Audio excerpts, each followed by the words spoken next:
சுவிசேஷம் ஆதியாகமத்திலிருந்து தொடங்குகிறது. வெளிப்படுத்தின விசேஷம் நம்முடைய சத்திய வேதத்தினுடைய நிறைவாய் இருக்கிறது.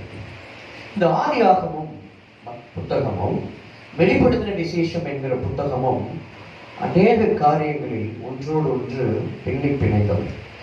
இங்கே சில காரியங்களை கர்த்தர் அறிமுகப்படுத்துவார். அதனுடைய முடிவை வெளிப்படுத்தின விசேஷத்தில் பார்க்கலாம். இப்போ பரிசுத்த வேதாகமத்தினுடைய துவக்கத்தில் இருந்து கிட்டத்தட்ட துவக்கம் நமக்கு தெரிந்த துவக்கம், ஆனா தேவனுக்கு எது துவக்கம்னு அவருக்கு தான் தெரியும்.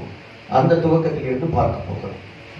உலக படைப்பு என்பது துவக்கம் அல்ல, மாறாக இந்த உலகம் படைக்கப்படுவதற்கு முன்பாகவே கர்த்தர் பரலோகத்தில் சில காரியங்களை செய்தார்.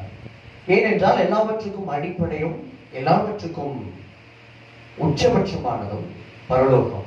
துவக்கமும் பரலோகம், முடிவும் பரலோகம் தான். அப்படிப்பட்ட அந்த பரலோகத்தில் சில படைப்புகளை கர்த்தர் செய்கிறார். பிற்பாடுதான் பூமியில் தன்னுடைய படைப்பின் கிரியைகளை செய்ய தொடங்குகிறார். பரலோகத்தில் கர்த்தர் முதலாவது யாரை படைக்கிறார்? நம் ஆண்டவராகிய இயேசு கிறிஸ்துவை அவர் உண்டாக்குகிறார்.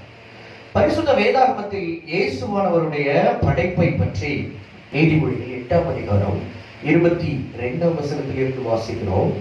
கர்த்தர் தமது கிரியைகளுக்கு முன் பூர்வ முதல் என்னை தமது வழியின் ஆதியாக கொண்டிருந்தார். பூமி உண்டாகும் முன்னும் ஆதி முதற்கொண்டு அனாதியாய் நான் அபிஷேகம் பண்ணப்பட்டேன். ஆழங்களும் ஜலம் புரண்டு வரும் ஊற்றுகளும் உண்டாகும் முன்னே நான் ஜனிப்பிக்கப்பட்டேன். மலைகள் நிலைபெறுவதற்கு முன்னும் குன்றுகள் உண்டாவதற்கு முன்னும் அவர் பூமியையும் அதன் வெளிகளையும் பூமியில் உள்ள மண்ணின் திரள்களையும் உண்டாக்கும் முன்னும் நான் ஜனிப்பிக்கப்பட்டேன். அவர் வானங்களை படைக்கையில் நான் அங்கே இருந்தேன். அவர் சமுத்திர விலாசத்தை வட்டணிக்கையிலும் உயரத்தில் மேகங்களை ஸ்தாபித்து சமுத்திரத்தின் ஊற்றுகளை அடைத்து வைக்கையிலும் சமுத்திர ஜலம் தன் கரையை விட்டு மீறாதபடிக்கு அதற்கு எல்லையை கட்டளையிட்டு பூமியின் அஸ்திபாரங்களை நிலைப்படுத்துகையிலும் நான் அவர் அருகே செல்ல பிள்ளையாயிருந்தேன். நித்தம் அவருடைய மனமகிழ்ச்சியாயிருந்து எப்பொழுதும் அவர் சமூகத்தில் களி கூர்ந்தேன். அல்லேலூயா. இந்த அதிகாரம் துவங்கும் பொழுது ஞானம் என்கிற பெயரிலே, புத்தி என்கிற பெயரிலே தொடங்கும். இங்கே ஞானமாக புத்தியாக இயேசு கிறிஸ்துவானவர் தன்னை அறிமுகம் செய்து கொள்கிறார். ஞானம் என்ற பெயரிலே, புத்தி என்ற பெயரிலே அறிமுகப்படுத்தி இந்த ஞானத்தை தேடுகிறவர்கள் எப்படிப்பட்ட நிலையான பொருட்களை ஆசீர்வாதங்களை கண்டடைவார்கள் என்றும் பூமியின் ராஜாக்கள் தன்னாலே அவர்கள் ஆளுகை செய்கிறார்கள் என்றும் இயேசுவானவர் தன்னை ஞானமாக அறிமுகப்படுத்தி கொண்டே வருகிறார். பிறகு நாம் பார்த்த அந்த 22ஆம் வசனத்தில் இருந்து அவர் இந்த பூமி உண்டாக்கப்படுவதற்கு முன்பாக, இந்த பூமியிலே மலைகள் பர்வதங்கள் உண்டாக்கப்படுவதற்கு முன்பாக, இந்த பூமியிலே கர்த்தர் சமுத்திரத்திற்கு விலாசத்தையும் அதற்கு எல்லையையும் கட்டளையிடுவதற்கு முன்பாக அவர் தாம் எப்படி ஜனிப்பிக்கப்பட்டேன் என்பதையும் அபிஷேகம் பண்ணப்பட்டேன் என்பதையும் குறித்து தனக்கு தாமே சுயமாக இயேசுவானவர் தம்முடைய பிள்ளைகளுக்கு தம்மை அறிமுகம் செய்கிறார். அல்லேலூயா. நாம் எல்லாம் பொதுவாக ஆண்டவராகிய இயேசு கிறிஸ்து பூமியில மனுஷனாக, பாலகனாக, குமாரனாக பிறந்த வசனத்தை தான் மகிமைப்படுத்துகிறோம். அது அவருடைய பூமிக்குரிய வருகை, அவர் மாம்சத்திலும் இரத்தத்திலும் மேசியாவாக வெளிப்படுவதற்கான அதை குறித்து எழுதப்பட்ட தீர்க்க தரிசன வார்த்தைகள். ஆனால் இயேசுவானவர் என்பவர் ஆல்பாவும் ஒமேகாவும் இருக்கிறார். நாம் அறிந்திருக்கிறோம். துவக்கமும் முடிவுமாயிருக்கிறார். அவருக்கு துவக்கமும் இல்லை, முடிவும் இல்லை. ஆனாலும் அவர்தான் துவக்கம், அவர்தான் முடிவு, அவர்தான் அல்பா ஒமேகா என்றெல்லாம் வேதம் சொல்லுகிறது. அப்படிப்பட்ட இயேசுவானவர் ஆதியிலே உண்டாக்கப்பட்டதை பற்றி இந்த அதிகாரத்தினுடைய இந்த வசனங்களில் பார்க்கிறோம்.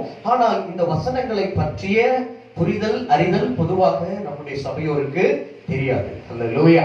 மாறாக நமக்கு ஒரு பாலகன் கொடுக்கப்பட்டார், நமக்கு ஒரு குமாரன் கொடுக்கப்பட்டார் என்கிற பூமியிலே அவர் இடையிலே மனித அவதாரம் எடுத்து வந்ததைத்தான் நம்ம மேன்மைப்படுத்துகிறோமே ஒழிய அவர் துவக்கத்தில் எப்படி இருந்தார், உலகம் படைக்கப்படுவதற்கு முன்பாக பரலோகத்துல தேவனிடத்தில் அவர் எப்படி இருந்தார், அவர் பூமியிலே ஊழியம் செய்த காலத்தில் எல்லாம் என் பிதா என் பிதா என் பிதா என்று சொல்லி அவரை மேன்மைப்படுத்துகிறதை காண்கிறோம்.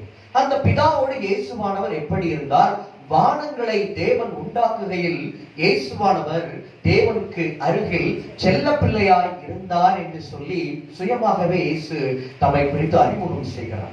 நித்தம் தேவனுடைய மனமகிழ்ச்சியாக இயேசுவானவர் இருந்தார்.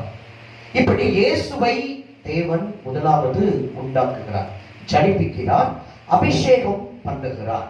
அந்த இயேசுவின் மூலம்தான் தேவன் எல்லாவற்றையும் உண்டாக்குகிறார். 22வது வசனத்துல பார்க்கிறோம், கர்த்தர் தமது கிரியைகளுக்கு முன், அதாவது இந்த பூமியை தேவன் உண்டாக்குவதற்கு முன் பூர்வ முதல் என்னை தமது வழியின் ஆதியாக கொண்டிருந்தார். தேவனுடைய வழி இயேசு கிறிஸ்துவானவர் தான்.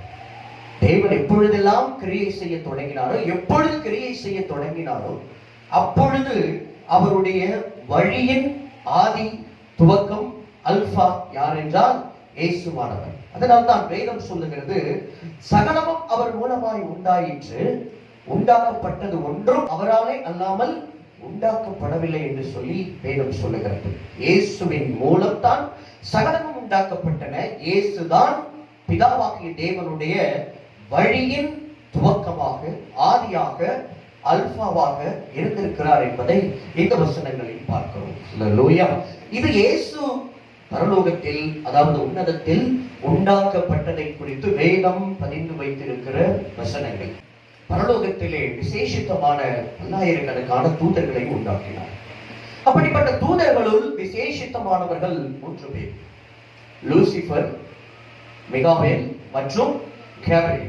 இதிலே லூசிபர் என்கிறவன் ஆராதனை கூட்ட தலைவனாக தேவனை ஆராதிப்பதே அவனுக்கும் அவனுடைய தலைமையில் தேவன் நியமித்து வைத்த பல தூதர்களுக்குமான பணியாக இருந்தது. அடுத்து மிகாவேல் என்கிற தூதனை கர்த்தர் யுத்த தூதனாக நியமித்திருந்தார். பரலோகத்தில் யுத்தம் நிகழ்ந்தாலும் சரி, பூமியில் யுத்தம் நிகழ்ந்தாலும் சரி, எங்கெல்லாம் தேவனுடைய யுத்தங்கள் நிகழ்கிறதோ, தேவனுடைய பிள்ளைகளுடைய யுத்தம் நிகழ்கிறதோ, யுத்தம் கர்த்தருடையது என்று வேதம் சொல்லுகிறது. அந்த யுத்தம் பரலோகத்தில் நிகழ்ந்தாலும், பூமியில் நிகழ்ந்தாலும், கர்த்தருடைய பிள்ளைகளுடைய தனிப்பட்ட வாழ்க்கையில நிகழ்ந்தாலும், அந்த யுத்தங்களுக்காக இந்த யுத்த தூதன் மிகாவேல் அவனோடு சேர்ந்தவர்கள் களமிறங்குவதை வேதத்தில் பார்க்கிறோம். அதற்கு பிறகு 3வது தூதன் கேப்ரியேல் தூதன். கர்த்தருடைய வார்த்தையை, தகவல்களை கொண்டு போய் சேர்ப்பது இவனுடைய வேலை. தானியேல் தீர்க்கதரிசி உபவாசம் இருந்து யூத ஜனங்களுக்கு நிகழப்போகிற காரியங்களை குறித்து ஆய்வு செய்யும் பொழுது அவனை வந்து சந்தித்து கடைசி காலத்திலே நிகழப்போகிற காரியங்களை குறித்த வெளிப்பாடுகளை கொடுப்பது இந்த கேப்ரியேல் தூதன். தேவன் அவனைத்தான் அனுப்பி வைக்கிறார். பிற்பாடு புதிய ஏற்பாட்டிலே பார்க்கிறோம், கன்னி மரியாளிடத்தில் இயேசு கிறிஸ்துவானவர் அவளிடத்தில் பிறக்க போகிறதை குறித்து செய்தியை அறிவிக்க இந்த தேவதூதன் புறப்பட்டு வருகிறான். எலிசபெத்தினிடத்திலும் கடந்து போகிறான், சகரியாவினிடத்தில்.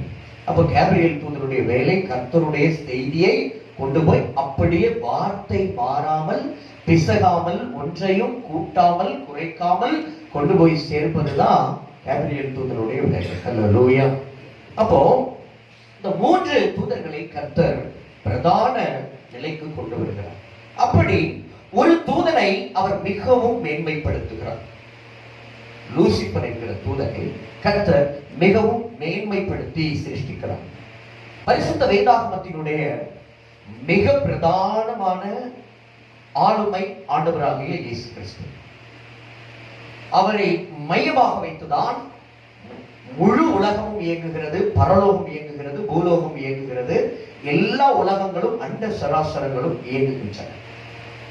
பரிசுத்த வேதாகமும் இயேசு கிறிஸ்துவையே மையப்படுத்தி உருவாக்கப்பட்டிருக்கிறது, துவக்கம் முதல் இறுதி வரை. இப்போ அந்த இயேசு கிறிஸ்துவுக்கு எதிரானவன் அறியப்பட வேண்டும், அறிமுகமாக வேண்டும். லூசிபர் பரலோகத்தில் அறிமுகமாகிறார். எசேக்கியேல் தீர்க்கதரிசன புஸ்தகம் 28ஆம் அதிகாரம் 12ஆம் வசனத்தில் இருந்து வாசிக்கிறோம். மனுபுத்திரனே, நீ தீரு ராஜாவை குறித்து புலம்பி அவனை நோக்கி கர்த்தராகிய ஆண்டவர் உரைக்கிறது என்னவென்றால், நீ விசித்திரமாய் செய்யப்பட்ட முத்திரை மோதிரம், நீ ஞானத்தால் நிறைந்தவன், பூரண அழகுள்ளவன், நீ தேவனுடைய தோட்டமாகிய ஏதேனில் இருந்தவன், பத்மராகும், புஷ்பராகும், வைரம், படிகப்பச்சை, கோமேதகம், எஸ்பி, இந்திரநீலம், மரகதம், மாணிக்கம் முதலான சகலவித ரத்தினங்களும் பொன்னும் உன்னை மூடிக்கொண்டிருக்கிறது. நீ சிருஷ்டிக்கப்பட்ட நாளில் உன் மேல வாத்தியங்களும் உன் நாகசுரங்களும் உன்னிடத்தில் ஆயத்தப்பட்டிருந்தது. நீ காப்பாற்றுகிறதற்காக அபிஷேகம் பண்ணப்பட்ட கேரூப் தேவனுடைய பரிசுத்த பர்வதத்தில் உன்னை வைத்தேன். அக்கினிமயமான கற்களின் நடுவே உலாவினாய். நீ சிருஷ்டிக்கப்பட்ட நாள் துவக்கி உன்னில் அநியாயம் கண்டுபிடிக்கப்பட்டது மட்டும் உன் வழிகளில் குறையற்றிருந்தார். கர்த்தர் லூசிபரை தீரு ராஜா என்கிற பெயரில் அறிமுகப்படுத்துகிறார். தீரு என்றால் இஸ்ரவேல் தேசத்தினுடைய எல்லைகளில் 2 பட்டணங்கள் இருந்தன, தீரு மற்றும் சீதோன் ஆகிய பட்டணங்கள். இவை புறஜாதி பட்டணங்கள். இந்த பட்டணங்கள் வியாபாரத்தில் செழித்திருந்தன. அங்கு இருந்துதான் மிக பெரிய அளவில் இஸ்ரவேல் நாட்டினர் மற்றும் சுற்றி இருக்கிற அரபு நாடுகளை சேர்ந்தவர்கள் எல்லாம் பல்வேறு பொருட்களை அங்கிருந்துதான் அவர்கள் கொள்முதல் செய்வார்கள். அந்த அளவுக்கு ஒரு வர்த்தக நகரம் இந்த தீரு மற்றும் சீதோன். ஆனால் கர்த்தர் இங்கே தீரு ராஜா என்கிற பெயரில் லூசிபரை அறிமுகப்படுத்துகிறார். நாம கேட்கும் பொழுது தீரு ராஜா என்ற உடனே அந்த தீரு சீதோன் பட்டணங்கள் அவற்றினுடைய ராஜாக்கள் நமக்கு நினைவுக்கு வருவார்கள். ஆனால் பொதுவாக வேதத்தில் பார்த்தால் பரிசுத்த ஆவியானவர் இந்த சாத்தானை பிசாசை பல்வேறு பெயர்களில் குறிப்பிடுவதை காணலாம். இங்கே தீரு ராஜா என்று பார்க்கிறோம். இன்னொரு இடத்திலே அசீரிய ராஜா என்று சொல்லி ஏசாயா தீர்க்கதரிசியுடைய புத்தகத்திலே 10ஆம் அதிகாரத்திலே அவனை அசீரிய ராஜா என்று சொல்லி கர்த்தர் குறிப்பிடுவார். இன்னொரு இடத்திலே பாபிலோனிய ராஜா என்று சொல்லி குறிப்பிடுவார். 8வது ராஜா என்று சொல்லியும் இவன் குறிப்பிடப்படுவார். இப்படி பல்வேறு பெயர்களிலே கர்த்தர் அவனை பரிசுத்த வேதாகமத்தில் அடையாளப்படுத்துவார். அப்படி இந்த இடத்துல அவருடைய பெயர் தீரு ராஜா. ஆனால் நன்றாய் கவனிக்க வேண்டும். 13ஆம் வசனத்திலே பார்க்கிறோம், நீ தேவனுடைய தோட்டமாகிய ஏதேனில் இருந்தவன். பொதுவாக தீரு நகரத்தினுடைய ராஜாவாக பார்த்தோம் என்றால் அந்த ராஜாவுக்கும் ஏதேனுக்கும் எந்த சம்பந்தமும் கிடையாது. ஆனால் இங்கே லூசிபராக நீங்கள் பார்க்கும் பொழுது லூசிபர் ஆதியிலே ஏதேன் தோட்டத்திலே சர்ப்பத்தினுடைய உடலுக்குள் புகுந்து அவன் ஏதேனில் இருந்தான். ஆதி பெற்றோராகிய ஆதாமையும் ஏவாளையும் வஞ்சித்தான். ஆக இந்த இடத்தில் லூசிபரை பற்றி தான் தேவன் சொல்லுகிறார். அது மட்டுமல்ல, இயேசுவை தேவன் பத்மராகம், புஷ்பராகம் போன்ற விலையேற பெற்ற கற்களினால் உண்டாக்கவில்லை. மாறாக லூசிபரை தான் தேவன் விலையேற பெற்ற கற்களினால் உண்டாக்கினார். பத்மராகம், புஷ்பராகம், வைரம், படிகப்பச்சை, கோமேதகம், எஸ்பி, இந்திரநீலம், மரகதம், மாணிக்கம் முதலான சகலவித ரத்தினங்களும் பொன்னும் உன்னை மூடிக்கொண்டிருக்கிறது. மிக மிக விசேஷித்தமானவனாக அவனை கர்த்தர் சிருஷ்டித்தார். காரணம், அவன் தேவனை ஆராதனை செய்வதற்காக உண்டாக்கப்பட்டவன். இன்றைக்கும் சபைகளில் பார்க்கிறோம், நல்ல விதமாக மிகச் சரியாக சிறப்பாக போதிக்கிறவர்களை பார்க்கிறோம், போதகர்களை பார்க்கிறோம், மேய்ப்பர்களை பார்க்கிறோம், தீர்க்கதரிசிகளை பார்க்கிறோம், சுவிசேஷகர்களை பார்க்கிறோம். அதிக கணத்திற்குரியவர்களும் அதிக புகழை விரைவில் பெற்றுக் கொள்ளுகிறவர்களும் யார்தான்? ஆராதனை வீரர்கள் அல்லது ஆவிக்குரிய பாடகர்கள். இவர்களுக்கு தான் சபைகளின் மத்தியில மிகுந்த கனமும் புகழும் உண்டாகி இருக்கிறது. 8 வருடங்களாக கர்த்தருடைய வார்த்தையை, கர்த்தருடைய வருகையை பற்றிய செய்திகளை மற்றும் அநேக ஆழமான சத்தியங்களை அநேக இடங்களில் பல வருடங்களாக ஊழியம் செய்து வருகிற 35 வருடங்கள் மேலாக ஊழியம் செய்து வருகிற அநேக ஊழியர்களிடத்தில் பல்வேறு நகரங்களில் என்னுடைய உபதேசத்தை குறித்து நான் சாட்சி பெற்றிருக்கிறேன். அவர்கள் வியந்திருக்கிறார்கள். கர்த்தருடைய நாமத்திற்கே மகிமை உண்டாகட்டும். மிக மூத்த ஊழியர்கள் சாட்சி கொடுத்திருக்கிறார்கள் இந்த உபதேசங்களை குறித்து ஆச்சரியப்பட்டு. ஆனால் இந்த புகழை நாம் எதிர்பார்க்கவில்லை. ஏன்னா இதை விட ஒரு புகழான இடத்துல தான் ஆண்டவர் என்ன வைத்திருந்தார். ஆனா அதிலிருந்து தான் கர்த்தர் தம்முடைய ஊழியத்திற்கு கொண்டு வந்தார். இந்த புகழை நான் விரும்பியிருந்தால், பெயரை விரும்பியிருந்தால், அந்த ஊடகத்துறையில், சினிமா துறையில் இதை விட பெரிய புகழ், பேர் எல்லாமே எனக்கு விரைவில் கிடைத்திருக்கும். அதற்கான அந்த திரைப்படத்தில் நாயகனாக ஒப்பந்தமானது முதல் என்னுடைய ஊடகத்துறையில் நல்ல நிலையில் இருந்தது வரை எல்லாமே அப்பொழுதே எனக்கு கிடைத்திருந்தது. இப்பொழுது இருந்தால் இன்னும் அதிகமாக கிடைத்திருக்கலாம். அதற்காக நாம் இங்கு வரவில்லை. அது எதற்காக சொல்லுகிறேன் என்றால், ஒரே ஒரு பாடல்,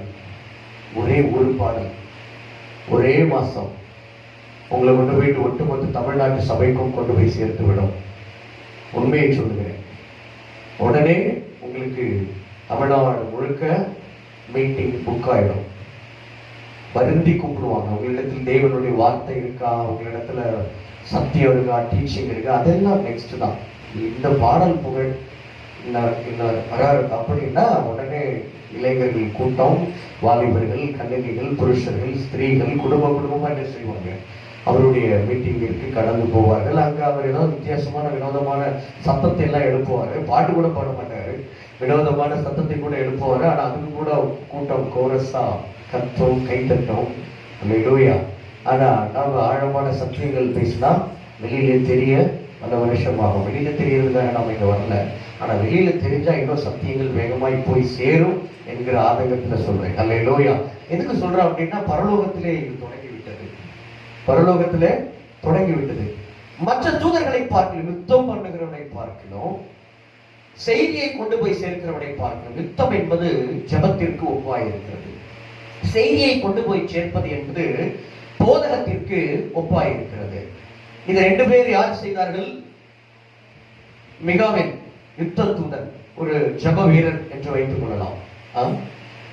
கேப்ரியல் ஒரு போதகர் என்று வைத்துக் கொள்ளலாம். கர்த்தருடைய வார்த்தையை கொண்டு போய் சேர்ப்பதிலே வாஞ்சி உள்ளவர், அச்சு பிசகாமல் கொண்டு போய் சேர்க்க வேண்டும் கர்த்தருடைய வார்த்தை என்கிற வாஞ்சி உள்ளவர். மூன்றாவது ஒருத்தர் இருக்கிறார்.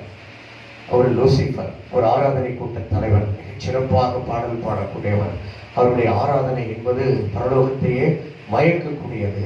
ஆண்டவரே அவருக்கு விசேஷித்த மேன்மையை கொடுத்தார். மிகுந்த அழகோடு அவனை உண்டாக்கினார். வேதம் சொல்லுகிறது பூரண அழகுள்ளவன் என்று சொல்லி. அழகு எல்லாரையுமே ஈர்க்கும். அதிலும் பூரண அழகு என்ன செய்யும்? இன்னும் எல்லோரையும் ஈர்க்கும். அந்த பூரண அழகை கர்த்தர் இந்த லூசிபர் என்கிற தூதனுக்கு கொடுத்திருந்தார். அது மட்டுமல்ல, ஞானத்தால் நிறைந்தவன் என்று சொல்லி வேதம் சொல்லுகிறது. ஞானத்தினால் கர்த்தர் அவனை நிரப்பி இருந்தார். நம்மை குறித்த வாக்குத்தத்த வார்த்தை, உன்னை முத்திரை மோதிரமாக வைப்பேன். ஆனா வேதம் சொல்லுகிறது, நீ விசித்திரமாய் செய்யப்பட்ட முத்திரை மோதிரம். ஆதியிலே பூர்வத்திலே தேவன் பரலோகத்துல அவனை முத்திரை மோதிரமாக செய்திருந்தார். அந்த அளவுக்கு மேன்மையை கர்த்தர் கொடுத்திருந்தார். அது மட்டுமல்ல, நீ சிருஷ்டிக்கப்பட்ட நாளில் உன் மேல வாத்தியங்களும் உன் நாகசுரங்களும் உன் இடத்தில் ஆயத்தப்படுத்தப்பட்டிருந்தது. எதற்காக? தேவனை அவன் இசைத்து பாட வேண்டும் என்பதற்காக. தேவனை இந்த கீத வாத்தியங்கள் மூலம், மேல வாத்தியங்கள் மூலம், நாகசுரங்கள் மூலம் அவன் தேவனை புகழ வேண்டும், மகிமைப்படுத்த வேண்டும், ஆராதிக்க வேண்டும் என்பதற்காக தேவன் அவன் சிருஷ்டிக்கப்பட்ட நாளிலேயே அவனிடத்திலேயே இந்த மேல வாத்தியங்களை, நாகசுரங்களை அவனிடத்தில் ஆயத்தம் பண்ணியிருந்தான். அவன் எதற்காக உண்டாக்கப்பட்டான்? காப்பாற்றுகிறதற்காக அபிஷேகம் பண்ணப்பட்ட கேருப்பாக இருந்தான். கர்த்தர் அவனை கொண்டு போய் தம்முடைய உன்னதத்தின் அருகில் இருக்கிற பரிசுத்த பர்வதத்தில் வைத்தான். அங்கிருந்து அவனோடு இருக்கிற அந்த தூதர்களும் தம்மை ஆராதிக்க வேண்டும் என்று சொல்லி கர்த்தர் அவனை பரிசுத்த பர்வதத்தில் வைத்தார். அவனிடத்தில் அநியாயம் கண்டுபிடிக்கப்படுவது வரைக்கும் அவனுடைய வழிகள் எல்லாம் இந்த லூசிபர் குறையற்றவனாக காணப்பட்டான். என்றைக்கு அவனிடத்தில் அநியாயம் கண்டுபிடிக்கப்பட்டது? என்ன அநியாயத்தை அவன் செய்தான்? இந்த அநியாயம் தான் ஒட்டுமொத்த உலகத்திற்கும் பாவம் என்ற ஒன்றை பிறப்பித்தது. பிற்பாடு பூமியிலே நடக்க போகிற இத்தனை வருடங்களாய், ஆயிரக்கணக்கான வருடங்களாய் நிகழ்ந்து கொண்டிருக்கிற எல்லா கிரியைகளுக்கும் அடிப்படையான ஒரு கிரியை பரலோகத்தில் நிகழ்ந்தது. பாவம் உண்டான இடம் பூலோகம் அல்ல, பாவம் உண்டான இடம் பரலோகம் தான். பரலோகத்தில் இருக்கிற ஒரு பரிசுத்த தூதன் தான் முதலாக பாவம் செய்தான். என்ன பாவம்? கர்த்தர் நியமித்து வைத்த கட்டளைகள், அதற்கு அவன் கீழ்ப்படியவில்லை. கர்த்தர் என்ன நோக்கத்திற்காக அவனை உண்டாக்கினாரோ அந்த நோக்கத்தை அவன் நிறைவேற்றவில்லை. இது ரெண்டுமே பாவம். இது பாவம் என்றே நம்மில் அநேகருக்கு தெரியவில்லை. கர்த்தர் எந்த நோக்கத்திற்காக என்னை சிருஷ்டித்தார்?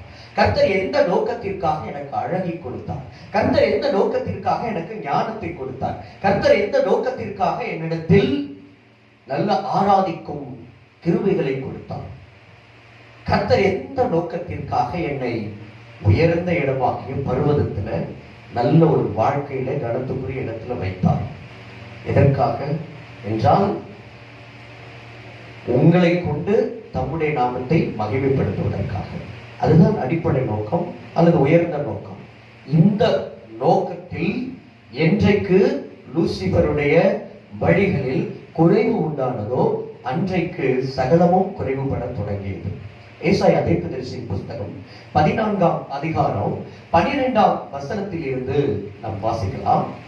ஏசாயா 14ஆம் அதிகாரம் 12ஆம் வசனத்தில், அதிகாலையின் மகனாகிய விடிவெள்ளியே, நீ வானத்தில் இருந்து விழுந்தாயே, ஜாதிகளை ஈனப்படுத்தினவனே, நீ தரையிலே விழ வெட்டப்பட்டாயே, நான் வானத்துக்கு ஏறுவேன்,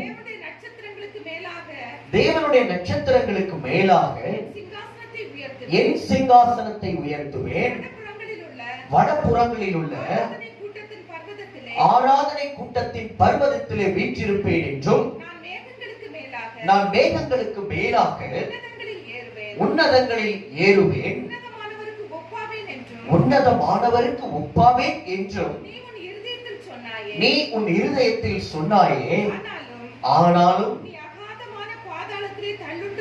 நீ அகாதமான பாதாளத்தில் தள்ளுண்டு போனாய். முந்தின வசனத்தில் பார்த்தோம், 15ஆம் வசனத்தில் பார்த்தோம், நீ சிருஷ்டிக்கப்பட்ட நாள் துவக்கி உன்னில் அநியாயம் கண்டுபிடிக்கப்பட்டது மட்டும் உன் வழிகளில் குறையற்றிருந்தாய். அதாவது எசேக்கியேல் 28ஆம் அதிகாரத்தினுடைய 15ஆம் வசனத்தில் பார்க்கிறோம், நீ சிருஷ்டிக்கப்பட்ட நாள் துவக்கி உன்னில் அநியாயம் கண்டுபிடிக்கப்பட்டது மட்டும் உன் வழிகளில் குறையற்றிருந்தாய். என்ன அநியாயம் அவனிடத்தில் கண்டுபிடிக்கப்பட்டது? அவன் கர்த்தருடைய அந்த நாமத்துக்கு, அவருடைய மகிமைக்கு, அவருடைய உன்னதமான நிலைமைக்கு இணையாக அவருடைய சிங்காசனத்திற்கு மேலாக தன் சிங்காசனத்தை உயர்த்தி அவருக்கு கிடைக்கிற மகிமையை எல்லாம் பெற்றுக்கொள்ள வேண்டும். அதாவது தான் தேவனாக வேண்டும் என்று சொல்லி இவன் விரும்பினான். அதை தன் இருதயத்தில் அறிக்கை பண்ணினான். ஆனால் அவன் ஒன்றை மறந்து விட்டான் அல்லது அறியாமல் போனான். எல்லாருடைய இருதயங்களும் தேவனுக்கு முன்பாக திறந்திருக்கிறது. தேவன் தாம் உண்டாக்கின எல்லாவற்றினுடைய இருதயத்தையும் நமக்கு முன்பாக திறந்தே வைத்திருக்கிறார். அவருக்கு முன்பாக மறைவான சிருஷ்டி ஒன்றுமே இல்லை என்கிற அறிவு இவனுக்கு இல்லை. ஆனால் வேதம் சொல்லுகிறது இவன் ஞானத்தினால் நிறைந்தவன் என்று சொல்லி. ஆனால் இந்த ஞானம் அவனிடத்தில் இல்லை. ஒருவேளை பெருமை எப்பொழுது அதிகரிக்கிறதோ அப்பொழுது பேர்பட்ட ஞானவானும் கூட தன் ஞானத்தை எல்லாம் இழந்து போவான். அல்லது இந்த பெருமை, மேட்டிமை அல்லது இருமாப்பு எந்த மனுஷனுடைய அதிகபட்ச ஞானத்தையும் என்ன செய்துவிடும்? மறைத்து போய்விடும். அவன் அந்த நாளில் தன்னை உயர்த்த விரும்பினான். அன்றைக்கே கர்த்தர் அவனை தாழ்த்தினான். தேவன் அவன் இருதயத்தில் சொன்னது அவனுடைய செவிக்கு கேட்டது. அப்பொழுதே தேவ கோபம் அவன் மேல் மூண்டது. மட்டுமல்லாமல் லூசிபரை தங்கள் தேவனாக ஏற்றுக்கொண்ட அவனுடைய சக தூதர்களும் இருந்தார்கள். இவர்கள் எல்லோரையும் சேர்த்து கர்த்தர் வானத்தில் இருந்து பூமிக்கு தள்ளுகிறார். இவர்கள் தான் பிசாசாக ஆனவர்கள். அப்போ பூர்வத்துல தேவன் இயேசுவானவரை சிருஷ்டிக்கிறார், அபிஷேகம் பண்ணுகிறார். அவர் தேவனுடைய குமாரனாய் இருக்கிறார். இன்னொரு பக்கம் தம்முடைய தூதர்களை உண்டாக்குகிறார். அந்த தூதர்களுள் லூசிபரை விசேஷித்தமானவனாக உண்டாக்குகிறார். அந்த லூசிபர் தேவனுக்கு விரோதமாக கலகம் பண்ணி தான் தேவனாக வேண்டும் என்று சொல்லி விரும்பி தன் ஸ்தானத்தை அவனும் அவனோடு கூட சேர்ந்தவர்களும் இழந்து போகிறார்கள். ஆமென் சொல்லலாமா? அல்லேலூயா. பிசாசானவர்கள், பிசாசுகள் என்ற ஒன்று இல்லவே இல்லை. சகலமும் சுத்தமாய் இருந்தது. தேவனுடைய படைப்பில் அசுத்தமானது என்று எதுவுமே கிடையாது. பரிசுத்தமாகத்தான் தேவன் உண்டாக்கினார். பரிசுத்தமானவர் உண்டாக்கினால் சகலமும் பரிசுத்தமாகத்தான் இருக்கும். ஆனால் இந்த ஒரே ஒரு தூதனுடைய கீழ்ப்படியாமை, பெருமை ஒட்டுமொத்த பரலோகத்தையும் கலங்க பண்ணியது. பிற்பாடு தேவன் உண்டாக்க போகிற உலகத்தையும் கலங்க பண்ணியது. அல்லேலூயா. ஒரே ஒரு சிருஷ்டி கலங்கப்பட்டு வீழ்ச்சி அடைந்து அதற்கு பிறகாக தேவன் உண்டாக்கின சகல சிருஷ்டிகளையும் வீழ்த்தும்படியாக எழுந்தது. அந்த சிருஷ்டி தான் லூசிபர் என்கிற தேவ தூதனாக இருந்து பின்பு பிசாசாக ஆனவன். அதனால தான் அவன் பெயரே பிசாசானவன், பிசாசாக ஆனவன் என்று சொல்லி வேதம் சொல்லுகிறது. உலகம் முழுவதும் இந்த லூசிபர் என்ன செய்திருக்கிறார் என்றால், தன்னுடைய சிலைகளை, அதாவது ஃபாலன் ஏஞ்சல் என்கிற பெயரில் உலகத்தின் பல நாடுகளில், இன்னொரு பெயர் என்னன்னா கிரைங் ஏஞ்சல், இந்த ரெண்டு பெயர்ல ஒரு தூதனுடைய சிலை உலகத்தின் பல நாடுகளில் ஒரு தூதன் தன்னுடைய நெற்றியை பிடித்துக் கொண்டு சோகமாக அமர்ந்திருப்பது போலவும், அழுவது போலவும், வானத்தை வேதனையோடு பார்ப்பது போலவும் ஒரு சிலை உலகம் முழுவதும் வைக்கப்பட்டிருக்கிறது. முக்கியமாக ஐரோப்பிய மற்றும் அமெரிக்க நாடுகளில் இந்த சிலைகள் அதிகமாக காணப்படுகின்றன. பூந்தோட்டங்களில் மற்றும் மிக முக்கியமாக மனிதர்கள் கூடுகிற இடங்களில் இந்த சிலைகள் இருக்கின்றன. மோர்னிங் ஏஞ்சல் என்று அதற்கு பெயரும் வைக்கப்பட்டுள்ளது. அப்போ அந்த சிலைகளை பார்க்கும் பொழுதுதான் தெரிய வந்தது, அது லூசிபருடைய சிலை. அவன் இன்னும் அழுது கொண்டிருக்கிறான். எதற்காக?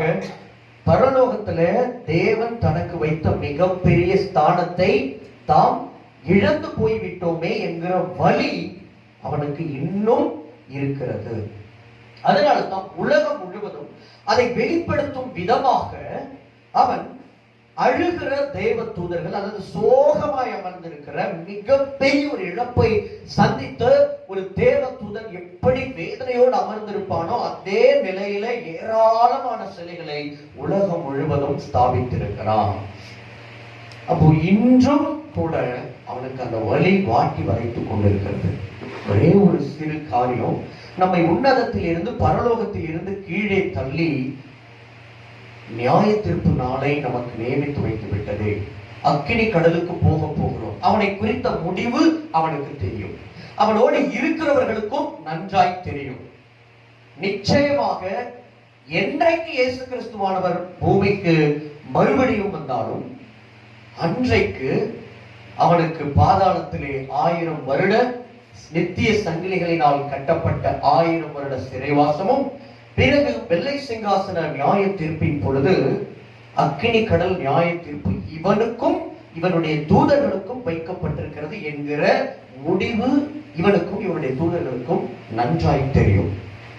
இந்த ஆவி, இந்த லூசிபருடைய ஆவிதான் கடைசி காலத்துல, உபத்திரவ காலத்துல இன்னொரு மனுஷனுக்குள்ள இறங்கும். இந்த லூசிபரின் ஆவி கடைசி காலத்துல இன்னொரு மனிதனுக்குள் இறங்கும். லூசிபர் தன்னை மாற்றிக்கொள்ளவே இல்லை. இன்றைக்கும் ஆராதனையின் மீதான தாகம் அவனுக்குள் குறையவே இல்லை. அதனால தான் பல்வேறு மதங்களை நிறுவி அந்த பல்வேறு மதங்களில் தன்னை பல்வேறு முகத்தோற்றத்திலே பல்வேறு விதமான நிகழ்வுகள் மூலமாக தன்னை வெளிப்படுத்தி தனக்கென உலகத்தில் பல்வேறு விதமான ஆராதனை முறைமைகளை, சடங்கு முறைகளை கொண்டு வந்து அந்த ஆராதனையை அவன் பெற்றுக்கொண்டே இருக்கிறான். மதங்கள் பலவிதம், மதங்களில் இருக்கிற தெய்வங்கள் பலவிதம், அவற்றினுடைய முகங்கள் பலவிதம், அவற்றுக்கு பின்னால் இருக்கிற கதைகள் பலவிதம். ஆனால் எல்லாவற்றுக்கு பின்னால் இருந்தும் ஆராதனையையும் அந்த மகிமையையும் புகழ்ச்சியையும் பெற்றுக் கொள்கிறவன் லூசிபர். இதே தாகம் இயேசு கிறிஸ்துவானவர் பூமிக்கு வந்த பொழுதும் அவரிடத்திலேயே போய் கேட்கும்படி அவனை தூண்டிவிட்டார். இயேசுவானவர் ஊழியத்திற்கு வருகிறார், 40 நாட்கள் உபவாசம் செய்கிறார்.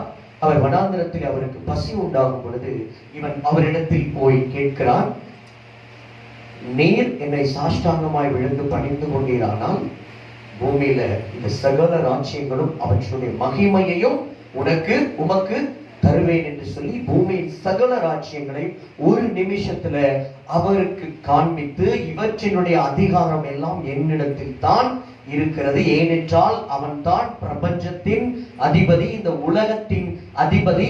இயேசுவானவர் சிலுவை பாடுகளுக்கு முன்னால் கடந்து போகும் பொழுது சொல்லுகிறார், இதோ இந்த உலகத்தின் அதிபதி என்னிடத்தில் வருகிறான், அவனுக்கு என்னிடத்தில் ஒன்றும் இல்லை என்று சொல்லி குறிப்பிடுகிறார். அவன் தான் உலகத்தின் அதிபதியாக இருக்கிறான், அவன் தான் பிரபஞ்சத்தின் அதிபதியாக இருக்கிறான். அப்படிப்பட்டவன் இயேசுவானவரை பார்த்து வேறு எதையுமே கேட்கவில்லை. ஆதியில் இருந்த அதே ஆசை மாறவே இல்லை. எல்லா பரிசுத்த தூதர்களோடு கூட தன்னை உண்டாக்கின தேவன் தம்மை தொழுது கொள்ள வேண்டும் என்கிற ஆசை அவனுக்கு இருந்தது. தேவனுடைய குமாரனாகிய இயேசு தம்மை தொழுது கொள்ள வேண்டும் என்கிற ஆசை அவனுக்கு இருந்தது. இன்னும் சொல்ல வேண்டும் என்றால் இயேசுவின் மீது அவனுக்கு மிகுந்த பொறாமை இருந்தது. கடைசி காலம் வருகிறது. இதே லூசிபருடைய ஆவி அந்த கிறிஸ்து என்ற பெயரிலே எழும்ப போகிற அந்த மனுஷனுக்குள்ளே கடந்து போகிறது. வெளிப்படுத்தின விசேஷம் 13ஆம் அதிகாரம் 4ஆம் வசனத்தை வாசிக்கலாம். அந்த மிருகத்திற்கு அப்படிப்பட்ட அதிகாரம் கொடுத்த வலு சர்ப்பத்தை வணங்கினார்கள். அல்லாமலும் மிருகத்திற்கு ஒப்பானவன் யார், அதனோட யுத்தம் பண்ணத்தக்கவன் யார் என்று சொல்லி மிருகத்தையும் வணங்கினார்கள். தொடர்ந்து வாசிங்க. பெருமையானவைகளையும் தூஷணங்களையும் பேசும் வாய் அதற்கு கொடுக்கப்பட்டது. அல்லாமலும் 42 மாதம் யுத்தம் பண்ண அதற்கு அதிகாரம் கொடுக்கப்பட்டது. அது தேவனை தூஷிக்கும்படி தன் வாயை திறந்து அவருடைய நாமத்தையும் அவருடைய வாசஸ்தலத்தையும் பரலோகத்தில் வாசமாய் இருக்கிறவர்களையும் தூஷித்தது. மேலும் 8ஆம் வசனம் வாசிங்க. உலக தோற்றம் முதல் அடிக்கப்பட்ட ஆட்டுக்குட்டியினுடைய ஜீவ புஸ்தகத்தில் பேர் எழுதப்பட்டிராத பூமியின் குடிகள் யாவரும் அதை வணங்குவார்கள். கடைசி நாட்களில் உபத்திரவ காலம் என்கிற காலத்தில் லூசிபரின் ஆவி அந்த காலகட்டத்தில் இந்த உலகத்தை ஆளுகை செய்து கொண்டிருக்கிற, இந்த உலகத்தினுடைய அதிபதியாக இருக்கிற ஒரு மனிதனுக்குள் இந்த ஆவி கடந்து போகும்.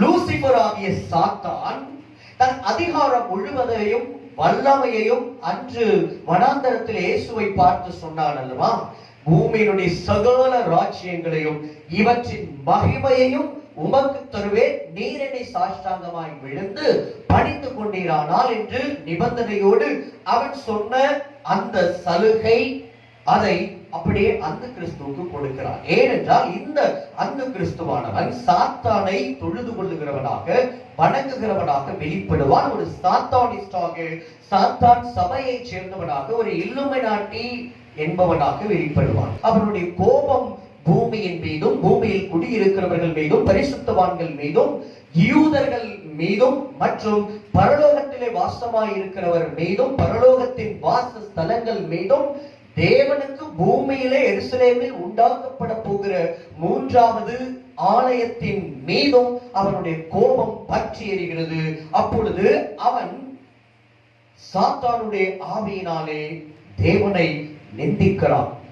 தேவனுடைய நாமத்தை நிந்தித்து, அவருடைய வாசஸ்தலத்தை நிந்தித்து, பரலோகத்தில் வாசமாக இருக்கிற பரிசுத்தமானவைகளை எல்லாம் அவன் தூஷிக்க தொடங்குகிறான். உலக தோற்றம் முதல், உலகம் படைக்கப்பட்டது முதல் அடிக்கப்பட்ட ஆட்டுக்குட்டியாகிய இயேசு கிறிஸ்துவானவருடைய ஜீவ புஸ்தகத்தில் பேர் எழுதப்பட்டிராத பரலோகத்திற்கு என பெயர் எழுதப்படாதவர்கள், நித்திய ஜீவனுக்கு என பெயர் எழுதப்படாதவர்கள், ரகசிய வருகைக்கு என பெயர் எழுதப்படாதவர்கள், 1000 வருட அரசாட்சிக்கு என பெயர் எழுதப்படாதவர்கள், புதிய வானத்திற்கும் புதிய பூமிக்கும் என பெயர் எழுதப்படாத பூமியின் குடிகள் இந்த அந்த கிறிஸ்துவாகிய மிருகத்தை வணங்குவார்கள். அந்த கிறிஸ்துவாகிய மிருகத்திற்கு அதிகாரத்தையும் வல்லமையையும் மகிமையையும் கொடுத்த சாத்தானையும், அதாவது வலு சர்ப்பத்தையும் வணங்குவார்கள். இப்போ பரலோகத்தில் இருந்து இந்த தூதர்கள் தள்ளப்படுகிறார்கள். தள்ளப்பட்ட உடனே தேவன் இவர்களுக்கு நியாய தீர்ப்பை கொண்டு பண்ணுகிறார். எப்படி நியாயம் தீர்ப்பது என்று ஒரு முடிவு எடுக்கிறார். ஒரு நியாய தீர்ப்பு நாளை நியமித்து அந்த நியாய தீர்ப்பு நாளிலே எரிகிற அக்கினி கடலிலே, கந்தகமும் அக்கினியும் எரிகிற கடல், அந்த கடலில் இந்த லூசிபர் என்கிற பிசாசாக ஆனவனும் அவனோடு கூட சேர்ந்து தேவனுக்கு விரோதமாய் கலகம் செய்த தூதர்கள் எல்லோரையும் அக்கினி கடலில் தள்ள வேண்டும் என்பது தேவன் தீர்மானம் பண்ணுகிறார். ஒரு நாளை நியமிக்கிறார். அந்த நாளின் பெயர் நியாய தீர்ப்பு நாள், மகா நாளின் நியாய தீர்ப்பு. அன்று இந்த லூசிபரையும் அவனுடைய தூதர்களையும் தேவன் நியாயம் தீர்த்து அக்கினி கடலில் போடுவார்.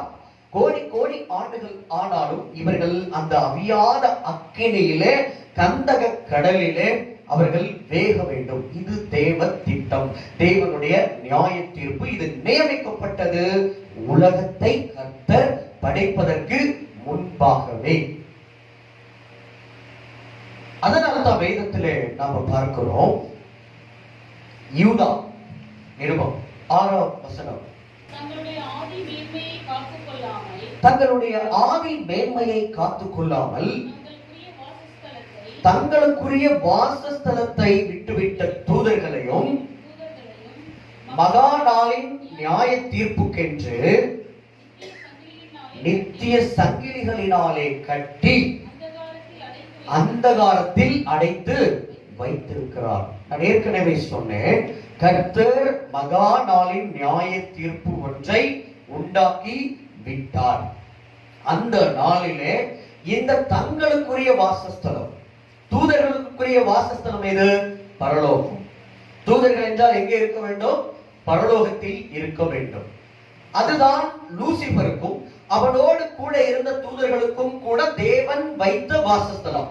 ஆனால் இந்த வாசஸ்தலத்தை தேவனுக்கு கீழ்ப்படியாமல் கலகம் செய்ததனால் லூசிபரும் அவனோடு கூட சேர்ந்த தூதர்களும் அந்த பரலோக வாசஸ்தலத்தை விட்டுவிட்டார்கள், இழந்து விட்டார்கள். அதனால் அவர்கள் பூமியிலே தள்ளப்படுகிறார்கள். தள்ளப்பட்ட அவர்களை மகா நாளின் நியாய தீர்ப்பு என்பதை கர்த்தர் பிற்பாடு வைத்திருக்கிறார். அதாவது வெள்ளை சிங்காசன நியாய தீர்ப்பு. அன்றைக்கு தான் இவர்களுக்கு நியாய தீர்ப்பு. இது கர்த்தர் நியமித்து வைத்தது. அதற்கு எத்தனையோ வருடங்கள் ஆக வேண்டும். அதுவரைக்கும் இந்த தூதர்களை பிடித்து பாதாளத்துல கர்த்தர் என்ன செய்கிறார் என்றால் அந்தகாரத்தில் அடைத்து வைக்கிறார். பாதாளம் என்பது பாட்டம்லெஸ் பிட் என்று சொல்வார்கள். அடிப்பகுதி என்பதே அதற்கு கிடையாது. பாதாளம் என்றால் முழுமையாக இருள் மட்டுமே சூழ்ந்த ஒரு உலகம், கொடிய ஒரு உலகம். அந்த பாதாள உலகத்துல இந்த தூதர்களை பிடித்து தேவன் நித்திய சங்கிலிகளினாலே கட்டி அந்தகாரத்தில் அடைத்து வைக்கிறார். ஆனால் இப்படி கட்டப்பட்ட தூதர்கள் தான் பாதாளத்தில் இருந்து ஏறி வந்து பூமியில் என்ன செய்கிறார்கள்? உலக மக்களை கெடுக்கிறார்கள். விழுந்து போன தூதர்களுடைய உலகம் தான் பாதாளம். தேவ தூதர்களின் உலகம் பரலோகம், விழுந்து போன தூதர்களின் உலகம் பாதாளம். பாதாளமோ நரகமோ அக்கினி கடல் என சொல்லப்படுகிற 2ஆம் மரணமோ மகா நாளின் நியாய தீர்ப்போ எதுவும் மனிதர்களுக்காக தேவன் உண்டாக்கியது அல்ல. அதை தேவன் உண்டாக்கியது விழுந்து போன தூதர்களான பிசாசானவர்களுக்காகத்தான் உண்டாக்கினார். அதை மனிதர்களுக்காக அவர் உண்டாக்கவே இல்லை. ஏனென்றால் இவற்றை கர்த்தர் உண்டாக்கும் பொழுது மனிதனே பூமியில் படைக்கப்படவில்லை. ஆனால் இந்த தூதர்கள் தங்களுடைய எல்லைகளை விட்டு மேலே ஏறி வந்து இந்த பூமியிலே கிரியை செய்கிறார்கள். அதாவது வேதத்தில் பார்க்கிறோம், பாதாளத்தில் இருந்து ஏறி வருகிற மிருகம் என்று சொல்லி வேதம் அந்த கிறிஸ்துவை அறிமுகப்படுத்துகிறது. 2 பேதுரு 2ஆம் அதிகாரம் 4ஆம் வசனம், பாவம் செய்த தூதர்களை தேவன் தப்ப விடாமல் அந்தகார சங்கிலிகளினாலே கட்டி நரகத்திலே தள்ளி நியாய தீர்ப்புக்கு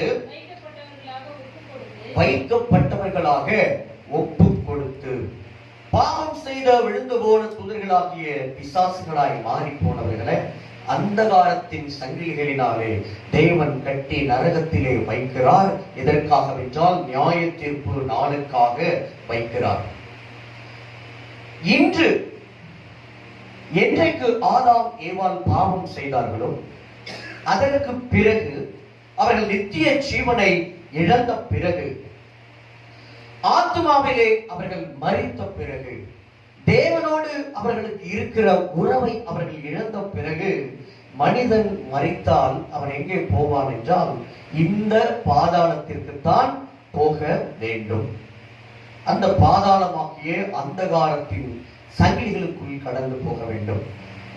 தேவனை ஏற்றுக்கொள்ளாதவர்கள் எங்கே போகிறார்கள் என்றால் இந்த அந்தகாரங்களுக்குள் பாதாளங்களுக்குள் தான் ஒரு ஆத்துமா கடந்து போகும். அங்கே அவர்களுக்கு வல்லடி வைக்கப்பட்டிருக்கிறது. பாதாளத்தினுடைய வல்லடி, அந்த ஆத்துமாவிற்கு அங்கே அடி கிடைக்கும். அந்த கொடிய இருளில் அவை சிக்கி இருக்கும். அவற்றினுடைய தோற்றம் மாறி போகும். அவற்றுக்கு முடிவு தெரிந்துவிடும். என்னவென்றால் மகா நாளின் நியாய தீர்ப்பின் பொழுது இந்த பாதாளத்தில் இருக்கிற தங்களுக்கு தேவன் நித்திய அக்கினி கடலை பரிசளிப்பார் என்று இயேசுவானவருடைய ஊழிய காலத்திலே பார்க்கிறோம். அநேக பிசாசுகள் அநேக இஸ்ரவேலர்களை பிடித்திருப்பதை பார்க்கிறோம். அப்படி ஆண்டவர் விரட்டும் பொழுது, உதாரணமாக இந்த 6000 பிசாசுகள் பிடித்திருந்த லேகியோன், ஏன் லேகியோன்? அவ்விடத்தில் ஆயிரக்கணக்கான பிசாசுகள் இருந்தன என்பதால் அவை லேகியோன், பிசாசுகளின் படையே அவரிடத்தில் இருந்தது.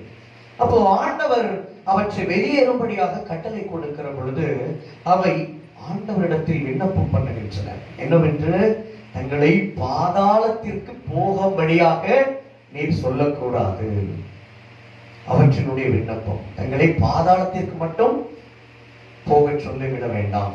வேண்டுமானால் பக்கத்தில் பன்றிகள் மேய்கின்றன, நாங்கள் அங்கே போய்விடுகிறோம், எங்களை பாதாளத்திற்கு அனுப்பிவிடாதீர்கள் என்று சொல்லி அந்த பிசாசுகள் இயேசுவினிடத்தில் விண்ணப்பம் செய்கின்றன. ஏனென்றால் அவை இருக்க வேண்டிய இடம் எது? பாதாளம். ஆனால் அந்த பாதாள உலகத்தை விட்டு இந்த ஆவிகள் அங்கே இருக்க முடியாமல், தாகம் தாங்க முடியாமல், அங்க இருக்கிற அக்கினி ஜுவாலையை தாங்க முடியாமல் அவை மேலே எழுந்து வந்து விடுகின்றன. வந்து ஏதாவது ஒரு மனிதனை பிடித்துக் கொண்டு அந்த மனிதன் மூலமாக தன்னுடைய தாகத்தை, பசியை, ஆசைகளை, இச்சைகளை தீர்த்துக் கொள்ளுகின்றன. இந்த இடத்தில் அந்த மனிதனும் விடுதலையாக வேண்டும். கர்த்தர் பாருங்கள், அந்த மனிதன் கேட்கவே இல்லை தன்னை விடுதலை செய்ய வேண்டும் என்று சொல்லி. ஆனால் ஒரு கர்த்தர் அந்த மனிதனை விடுதலை செய்கிறார். ஆனால் இந்த பிசாசுகள் விண்ணப்பம் பண்ணுகின்றன, பாதாளத்திற்கு தங்களை அனுப்பிவிடாதீர்கள் என்று சொல்லி கெஞ்சும் பொழுது ஆண்டவர் அவற்றின் மீதும் இரக்கம் வைத்து சரி போங்கள் என்று சொல்லி அந்த பன்றிகள் இடத்தில் போகும்படியாக அனுமதி கொடுக்கிறார். அவை அந்த பன்றிகளுக்குள் நுழைகின்றன. அந்த பன்றிகள் போய் கடலுக்குள் விழுகின்றன. பன்றிகள் மரித்து போகின்றன. இப்பொழுது மறுபடியும் பிசாசுகள் தெரியத்தான் வேண்டும். இன்றைக்கு இயேசுவை ஏற்றுக்கொள்ளாதவர்களும் கூட, ஒருவேளை இயேசுவை ஏற்றுக்கொண்டவர்களாக இருந்து பின்வாங்கி போனவர்களாக இருந்தாலும், இவர்கள் மரித்த பிறகு எங்கே போகிறார்கள் என்றால் இந்த பாதாள உலகத்திற்கு போகிறார்கள். ஐஸ்வர்யவான் லாசரு உவமையில் பார்க்கும் பொழுது இந்த ஐஸ்வர்யவான் இருக்கிற இடம் தான் அந்த பாதாள உலகம். அங்கே என்ன இருக்கிறது? அக்கினி ஜுவாலையில் வேதனைப்படுகிறேனே என்று சொல்லி குறிப்பிடுகிறான். ஆக அங்கே அக்கினி ஜுவாலை இருக்கிறது. மிகுந்த வெப்பம் அவனை வாட்டி வதைக்கிறது. இன்னொன்று, அங்கே தாகம் தீர்க்க தண்ணீர் இல்லை. அதனால தான் கொஞ்சம் தூரத்தில் இருக்கிற ஆபிரகாமையும் அவருடைய மடியில் இருக்கிற லாசருவையும் பார்த்து இந்த ஐஸ்வர்யவான் கூப்பிடுகிறான், லாசரு தன் விரலின் நுனியை தண்ணீரில் நனைத்து என்னுடைய நாவில் வைக்கும்படி உத்தரவு கொடுக்க வேண்டும் என்று சொல்லி கெஞ்சுகிறான். ஆக ஆபிரகாமும் லாசருவும் கூட அவனுடைய கண்ணுக்கு எட்டிய தூரத்தில் தான் இருக்கிறார்கள். ஒருவேளை அவர்கள் பரலோகத்தில் இருந்திருந்தால் பாதாளத்தில் இருக்கிறவர்களால் பரலோகத்தில் இருக்கிறவர்களை என்ன செய்ய முடியாது, பார்த்திருக்க முடியாது. ஏனென்றால் பாதாளம் என்பது பூமிக்கு அடியில் இருக்கிறது, பரலோகம் என்பது பூமிக்கு மேலே இருக்கிறது. பூமியை தாண்டி பார்த்திருக்க முடியாது. அதுவும் இல்லாமல் இருவருக்கும் இடையில் ஒரு பிளவு மட்டும்தான் இருக்கிறது. அது கண்ணுக்கு எட்டிய தூரமாக இருக்கிறது. இருவரும் பூமிக்கு அடியில் தான் இருக்கிறார்கள். ஆனால் வித்தியாசம் இருக்கிறது. ஆபிரகாமும் லாசரும் ஆகிய பரிசுத்தவான்கள் இருக்கிற இடத்தில் தண்ணீர் இருக்கிறது, அங்கே அக்கினி ஜுவாலை இல்லை. அது மட்டுமல்ல, ஆபிரகாம் ஒரு வார்த்தையை சொல்லுகிறார், பூமியிலே நீ வாழ்ந்த காலம் எல்லாம் நீ சுகித்திருந்தாய், லாசரு துன்பம் அனுபவித்தான், இப்பொழுது அவன் இளைப்பாறுகிறான், சுகமாயிருக்கிறான், நீயோ துன்பப்படுகிறாய் என்று. அப்போ ஆபிரகாமும் லாசருவும் இருக்கிற இடத்தில் என்ன இருக்கிறது, இளைப்பாறுதல் இருக்கிறது, சுகம் இருக்கிறது. அப்போ ரெண்டும் பூமிக்கு அடியில் தான் என்றாலும் இது வேறு இடம், அது வேறு இடம். வேத அறிஞர்கள் ஆபிரகாமும் லாசருவும் இருக்கிற இடத்தை மேல் பாதாளம் என்று சொல்லி குறிப்பிடுகிறார்கள். இந்த ஐஸ்வர்யவான் இருக்கிற இடத்தை கீழ் பாதாளம் என்று குறிப்பிடுகிறார்கள். இன்னொரு உதாரணத்தையும் நான் உங்களுக்கு சொல்லுகிறேன். யாக்கோபு சொல்லுகிறான், தன்னுடைய குமாரன் மரித்து விட்டான் என்ற செய்தி கிடைக்கும் பொழுது, என் நரைமயிரை சஞ்சலத்தோடு பாதாளத்தில் இறங்க பண்ணுகிறீர்கள் என்று சொல்லி குறிப்பிடுகிறான். சங்கீதக்காரன் தாவீதும் அநேக இடங்களில் சொல்லுகிறான், பாதாளத்தில் போவதை குறித்து குறிப்பிடுகிறான். அது மட்டுமல்ல, சாமுவேல் தீர்க்கதரிசியை சவுல் ராஜா அஞ்சனக்காரியின் மூலம் எழும்பி வர பண்ணுகிறான். நான் சொல்லுகிறவனை நீ எழும்பி வர பண்ண வேண்டும் என்று சொல்லுகிறான். யார் எழும்பி வருகிறார் என்று பார்த்தால், தேவர்களிலோ பூமிக்குள் இருந்து எழும்பி வருகிறார்கள். அந்த தேவர்களில் ஒருவனாக சால்வை போர்த்து கொண்டு வயதான ஒரு மனிதன் வருகிறான். அவன்தான் சாமுவேல் தீர்க்கதரிசியாக இருக்கிறான். வேதம் தெளிவாய் சொல்லுகிறது, பூமிக்குள்ளிருந்து தேவர்கள் வருவதாக. அப்ப இன்னொரு வார்த்தையும் சாமுவேல் சொல்லுகிறார், நாளைக்கு நீயும் உன்னுடைய குமாரர்களும் என்னோடு கூட இங்கே இருப்பீர்கள் என்று சொல்லி குறிப்பிடுகிறார். அல்லேலூயா. சவுல் கர்த்தரை விட்டு விட்டவன், கர்த்தரிடத்தில் இருந்து பின்வாங்கி போனவன். வேதம் சொல்லுகிறது, அவன் கர்த்தருக்கு துரோகம் செய்தவன். கர்த்தருடைய வார்த்தையை கை கொள்ளாமல் கர்த்தருக்கு துரோகம் செய்து கர்த்தரை தேடாமல் அஞ்சனம் பார்க்கிறவர்களை தேடி போய் கடைசி வரைக்கும் மனம் திரும்பாமல் விழுந்து போன இஸ்ரவேலின் முதல் ராஜா. ஆனால் சாமுவேல் தீர்க்கதரிசி என்பவர் கர்த்தருடைய பரிசுத்தவான், வேதத்தினுடைய முதல் தீர்க்கதரிசி. இந்த தீர்க்கதரிசி சொல்லுகிறார், நாளைக்கு நீயும் உன் குமாரர்களும் என்னோடு இருப்பீர்கள் என்று. சவுல் நித்திய ஜீவனுக்கு நியமிக்கப்படாதவன். அவனுடைய வாழ்வின் செயல்களே சொல்கின்றன, அவன் நித்திய ஜீவனை இழந்தவன், தேவனுடையவன் அல்ல, அவன் விழுந்து போன ஒரு மனுஷன். ஆனால் சாமுவேலோ கர்த்தரால் தெரிந்து கொள்ளப்பட்ட, கர்த்தருக்கு மிகவும் பிரியமான ஒரு புருஷன். ஆனால் நாளைக்கு நீங்களும் உன் குமாரரும் நீயும் உன் குமாரரும் என்னோடு இருப்பீர்கள் என்று ஏன் சாமுவேல் சொல்ல வேண்டும்? ஏனென்றால் பழைய ஏற்பாட்டில் இயேசு கிறிஸ்துவானவர் வெளிப்படுவதற்கு முன்பாக பழைய ஏற்பாட்டு பரிசுத்தவான்கள் மரித்தாலும் கூட அவர்கள் பூமிக்கு தாழ்விடங்களில் தான் இறங்கினார்கள். பூமிக்கு தாழ்விடங்களில் இறங்கி தேவன் தம்முடைய பரிசுத்தவான்கள் ஆபிரகாம், ஈசாக்கு, யாக்கோபு, ரெபேக்காள், சாராள், ரூத், தானியேல், தாவீது என்று சொல்லி நம்ம பழைய ஏற்பாட்டில் பார்க்கிற இந்த கர்த்தருடைய பரிசுத்தவான்கள் எல்லாம் இந்த மேல் பாதாளத்தில் அவர்கள் சுகமாய் இருந்தார்கள். இயேசுவானவர் பூமிக்கு வந்து மரித்து அவர் பாதாளத்திற்கு இறங்குகிறார். இறங்கி இந்த பாதாளத்தில் சிறைப்பட்டிருக்கிற பரிசுத்தவான்களை, சிறைப்பட்டவர்களை சிறையாக்கி கொண்டு உன்னதத்திற்கு ஏறுகிறார். அல்லேலூயா. அப்ப இயேசுவானவர் வந்தது புதிய ஏற்பாட்டு பரிசுத்தவான்களை மீட்க மட்டும் அல்ல, மாறாக பழைய ஏற்பாட்டில் மரித்த பிறகு பாதாளங்களில் வாசமாய் இருந்து கொண்டிருந்த பழைய ஏற்பாட்டு பரிசுத்தவான்களையும் கூட மீட்டது யார்தான்? இயேசு கிறிஸ்து தான். இவர்களை கொண்டு போய் பரலோகத்தில் வைத்தது யார்தான்? இயேசு கிறிஸ்து தான். இந்த பழைய ஏற்பாட்டு பரிசுத்தவான்கள் இதற்காகத்தான் இயேசு மேசியா எப்பொழுது வெளிப்படுவார் என்று சொல்லி காத்திருந்தார்கள். மேசியா வெளிப்பட்டால் தான் அவர் மரித்து அடக்கம் பண்ணப்பட்டு பூமிக்கு தாழ்விடங்களில் இறங்கி மேல் பாதாளத்திலும் இறங்குவாரு, கீழ் பாதாளத்திலும் இறங்குவார். லூயா. அப்படி கீழ்ப்படியாமற் போனவை கீழ்பாதாளத்திலும், கீழ்ப்படிந்த நோவா போன்றவர்கள் மேல் பாதாளத்திலும் இருக்கிறார்கள். இயேசுவானவர் பாதாளத்திற்கு இறங்கி காவலில் இருந்த கீழ்பாதாளத்தைச் சேர்ந்த ஆவிகளுக்கு பிரசங்கம் பண்ணுகிறார். அநேக போதகர்கள் இதை குறித்து எப்படி பிரசங்கம், அதாவது வியாக்கியானம் பண்ணுகிறார்கள் என்றால், இயேசு பாதாளத்திற்கு போய் மறுபடியும் இந்த கீழ்ப்படியாமல் போன நோவா கால ஜலப்பிரளய காலத்து ஆவிகளுக்கு பிரசங்கம் பண்ணி மறுபடியும் அவற்றை ரட்சித்தார் என்று. அது தவறு. ரட்சிப்பு என்பது பூமியில தான் கிடைக்கும். பூமியில நாம வாழ்கிற வாழ்க்கையை பொறுத்து தான் மரணத்திற்கு பிறகு மறுவாழ்வை, நித்திய வாழ்வை கர்த்தர் தருவார். பாதாளத்துல போயிட்டு பிரசங்கம் கேட்டு அதற்கு பிறகு ரட்சிக்கப்படலாம் என்றால் எல்லாருமே என்ன செய்யலாம்? ரட்சிக்கப்பட்டுடலாம். பாதாளத்திற்கு, கீழ் பாதாளத்திற்கு போனா நிச்சயம் மகா நாளின் நியாய தீர்ப்பின் பொழுது அக்கினி கடல் தான். அதுல மாற்று கருத்தே கிடையாது. அப்போ கீழ் பாதாளத்துல கர்த்தர் போய் பிரசங்கம் பண்ணினார், அவ்வளவுதான். அவை அழுது இருக்கும் ஆண்டவரை பார்த்து, அன்றைக்கு கீழ்ப்படியாமல் போயிட்டோமே என்று சொல்லி அழுதுருக்கலாம். அதற்காக கீழ்பாதாளத்தில் இருக்கிறவங்களை பிரசங்கத்தினாலேயே மீட்டு, நான் இப்பொழுது உங்களுக்கு சொன்ன உபதேசத்தினாலே நீங்களும் சுத்தமாக இருக்கிறீர்கள் என்று சொல்லி அப்போஸ்தலர்களை பார்த்து கர்த்தர் சொன்னார் பாருங்க. அதே போல இப்ப நான் பிரசங்கம் பண்ணினதுனால இந்த பிரசங்கத்தை கேட்டு நோவா காலத்தில் கீழ்ப்படியாமல் போன ஆவிகளாகி நீங்கள் எல்லாம் இப்பொழுதே சுத்தமாக இருக்கிறீர்கள், அதனால வாங்க மேல் பாதாளத்துக்கு போவோம், அங்கிருந்து அப்படியே உன்னதத்திற்கு ஏறிடுவோம் என்று சொல்லி கர்த்தர் சொல்ல மாட்டார், சொல்லவும் இல்லை.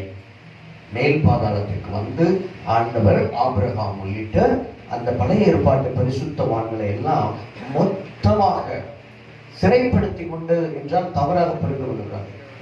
அவர்களை மொத்தமாக ஒரு பேழை போல அவர்களை மொத்தமாய் எடுத்துக்கொண்டு ஆண்டவர் உயிர் தெழுந்த பிறகு எங்கே கொண்டு போய் வைக்கிறார்? பரலோகத்தில் வைக்கிறார். அல்லேலூயா.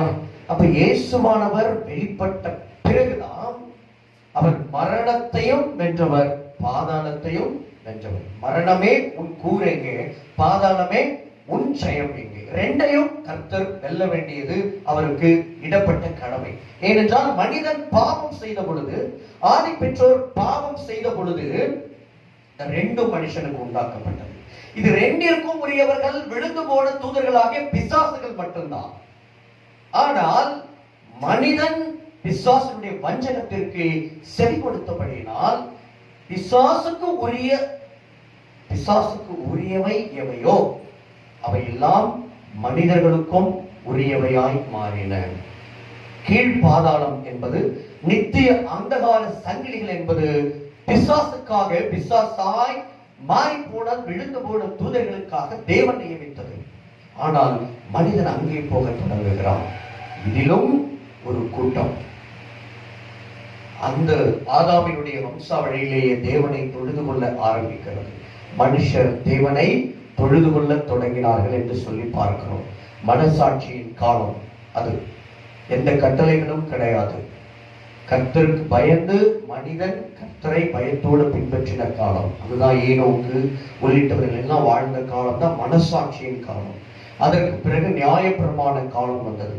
அதற்கு பிறகு இந்த புதிய ஏற்பாடாகிய ஜீவ பிரமாண காலம் அல்லது கிருபையின் காலம் என்றெல்லாம் நாம் சொல்லுகிற காலங்கள் வந்தன. அல்லேலூயா. அப்போ தேவன் இந்த நரகத்தையும் பாதாளத்தையும், எரிநரகம், மகாநாளின் நியாய தீர்ப்பு இவற்றை எல்லாம் எதற்காக உண்டாக்கினார்? பிசாசுக்காகவும் அவனுடைய தூதர்களுக்காகவும் மட்டுமே உண்டாக்கினார். மத்தேயு சுவிசேஷ புத்தகம் 25ஆம் அதிகாரம் 41ஆம் வசனத்தை வாசிக்கலாம். மத்தேயு 25:41. அப்பொழுது இடது பக்கத்தில் நிற்பவர்களை பார்த்து அவர் சபிக்கப்பட்டவர்களே, என்னை விட்டு பிசாசுக்காகவும் அவன் தூதர்களுக்காகவும் ஆயத்தம் பண்ணப்பட்டிருக்கிற நித்திய அக்கினியிலே போங்கள். வேதம் தெளிவாய் சொல்லுகிறது. இது என்றைக்கு நடக்கிற சம்பவம்? நியாய தீர்ப்பு நாளில் நடக்கிற சம்பவம். ரெண்டு பக்கத்திலும் கர்த்தருடைய பிள்ளைகள் இருக்கிறார்கள். அவற்றில் ஒரு கூட்டத்தாரை பார்த்துதான் கர்த்தர் இந்த வார்த்தை சொல்லுகிறார். தீர்க்க தரிசனம் உரைத்தோம், உம்முடைய நாமத்தினாலே பிசாசுகளை ஓட்டினோம் என்றெல்லாம் தங்கள் ஊழிய கிரியைகளை அவர்கள் எடுத்து முன்வைக்கும் பொழுது கர்த்தர் அவர்களை பார்த்து சொல்லுகிறார், சபிக்கப்பட்டவர்களே, என்னை விட்டு பிசாசுக்காகவும் அவன் தூதர்களுக்காகவும் ஆயத்தம் பண்ணப்பட்டிருக்கிற நித்திய அக்கினியிலே போங்கள் என்று சொல்லி குறிப்பிடுகிறார். வெள்ளை சிங்காசன நியாய தீர்ப்பாகிய மகா நாளின் நியாய தீர்ப்பு என்று வேதம் சொல்லுகிற அந்த நாளிலே இந்த காரியம் நிகழ்கிறது. நிற்பவர்கள் கிறிஸ்தவர்கள், பெந்தகோஸ்தே கிறிஸ்தவர்கள், ரட்சிக்கப்பட்டவர்கள், அபிஷேகம் பண்ணப்பட்டவர்கள், அது மட்டுமல்ல ஊழியர்கள், தீர்க்கதரிசிகள், பிசாசுகளை ஓட்டினவர்கள், அற்புதங்களை செய்தவர்கள், ஏன் மரித்தோரை உயிர்த்தொட செய்தவர்களாக கூட இருக்கலாம். ஆனால் இத்தனையும் அவர்களிடத்தில் இருந்தது. ஆனால் கர்த்தர் இவற்றையெல்லாம் புறம் தள்ளிவிட்டு இரக்கம் எங்கே? அல்லேலூயா, இரக்கத்தை கேட்கிறார். இவையெல்லாம் என் ஆவியினாலே நீங்கள் செய்தவை. ஆவியின் வரங்கள் நம்மை காக்கும், ஆனா அது நம்மை முழுமையா பரலோகம் கொண்டு போய் சேர்க்காது. ஆவியின் கனிகள் தான் உங்களை பரலோகம் கொண்டு போய் சேர்க்கும். அல்லேலூயா. இந்த இடத்துல அந்த நிகழ்வு நமக்கு அழுத்தமாய் சுட்டி காட்டுகிறது. அதுதான் அவர் நமக்கு கொடுத்த ஆவியில நம்ம என்ன வேணா செய்யலாம், அது நம்ம செய்யல, அது ஆண்டவர் நம்மோட செய்தார். பரிசுத்த ஆவியானவர் நமக்கு செய்தார். அதனாலே அவருடைய நாமம் மகிமைப்படும், நமக்கு புகழ் உண்டாகும், கீர்த்தி கிடைக்கும், நிறைய ஐஸ்வர்யம் கிடைக்கும்.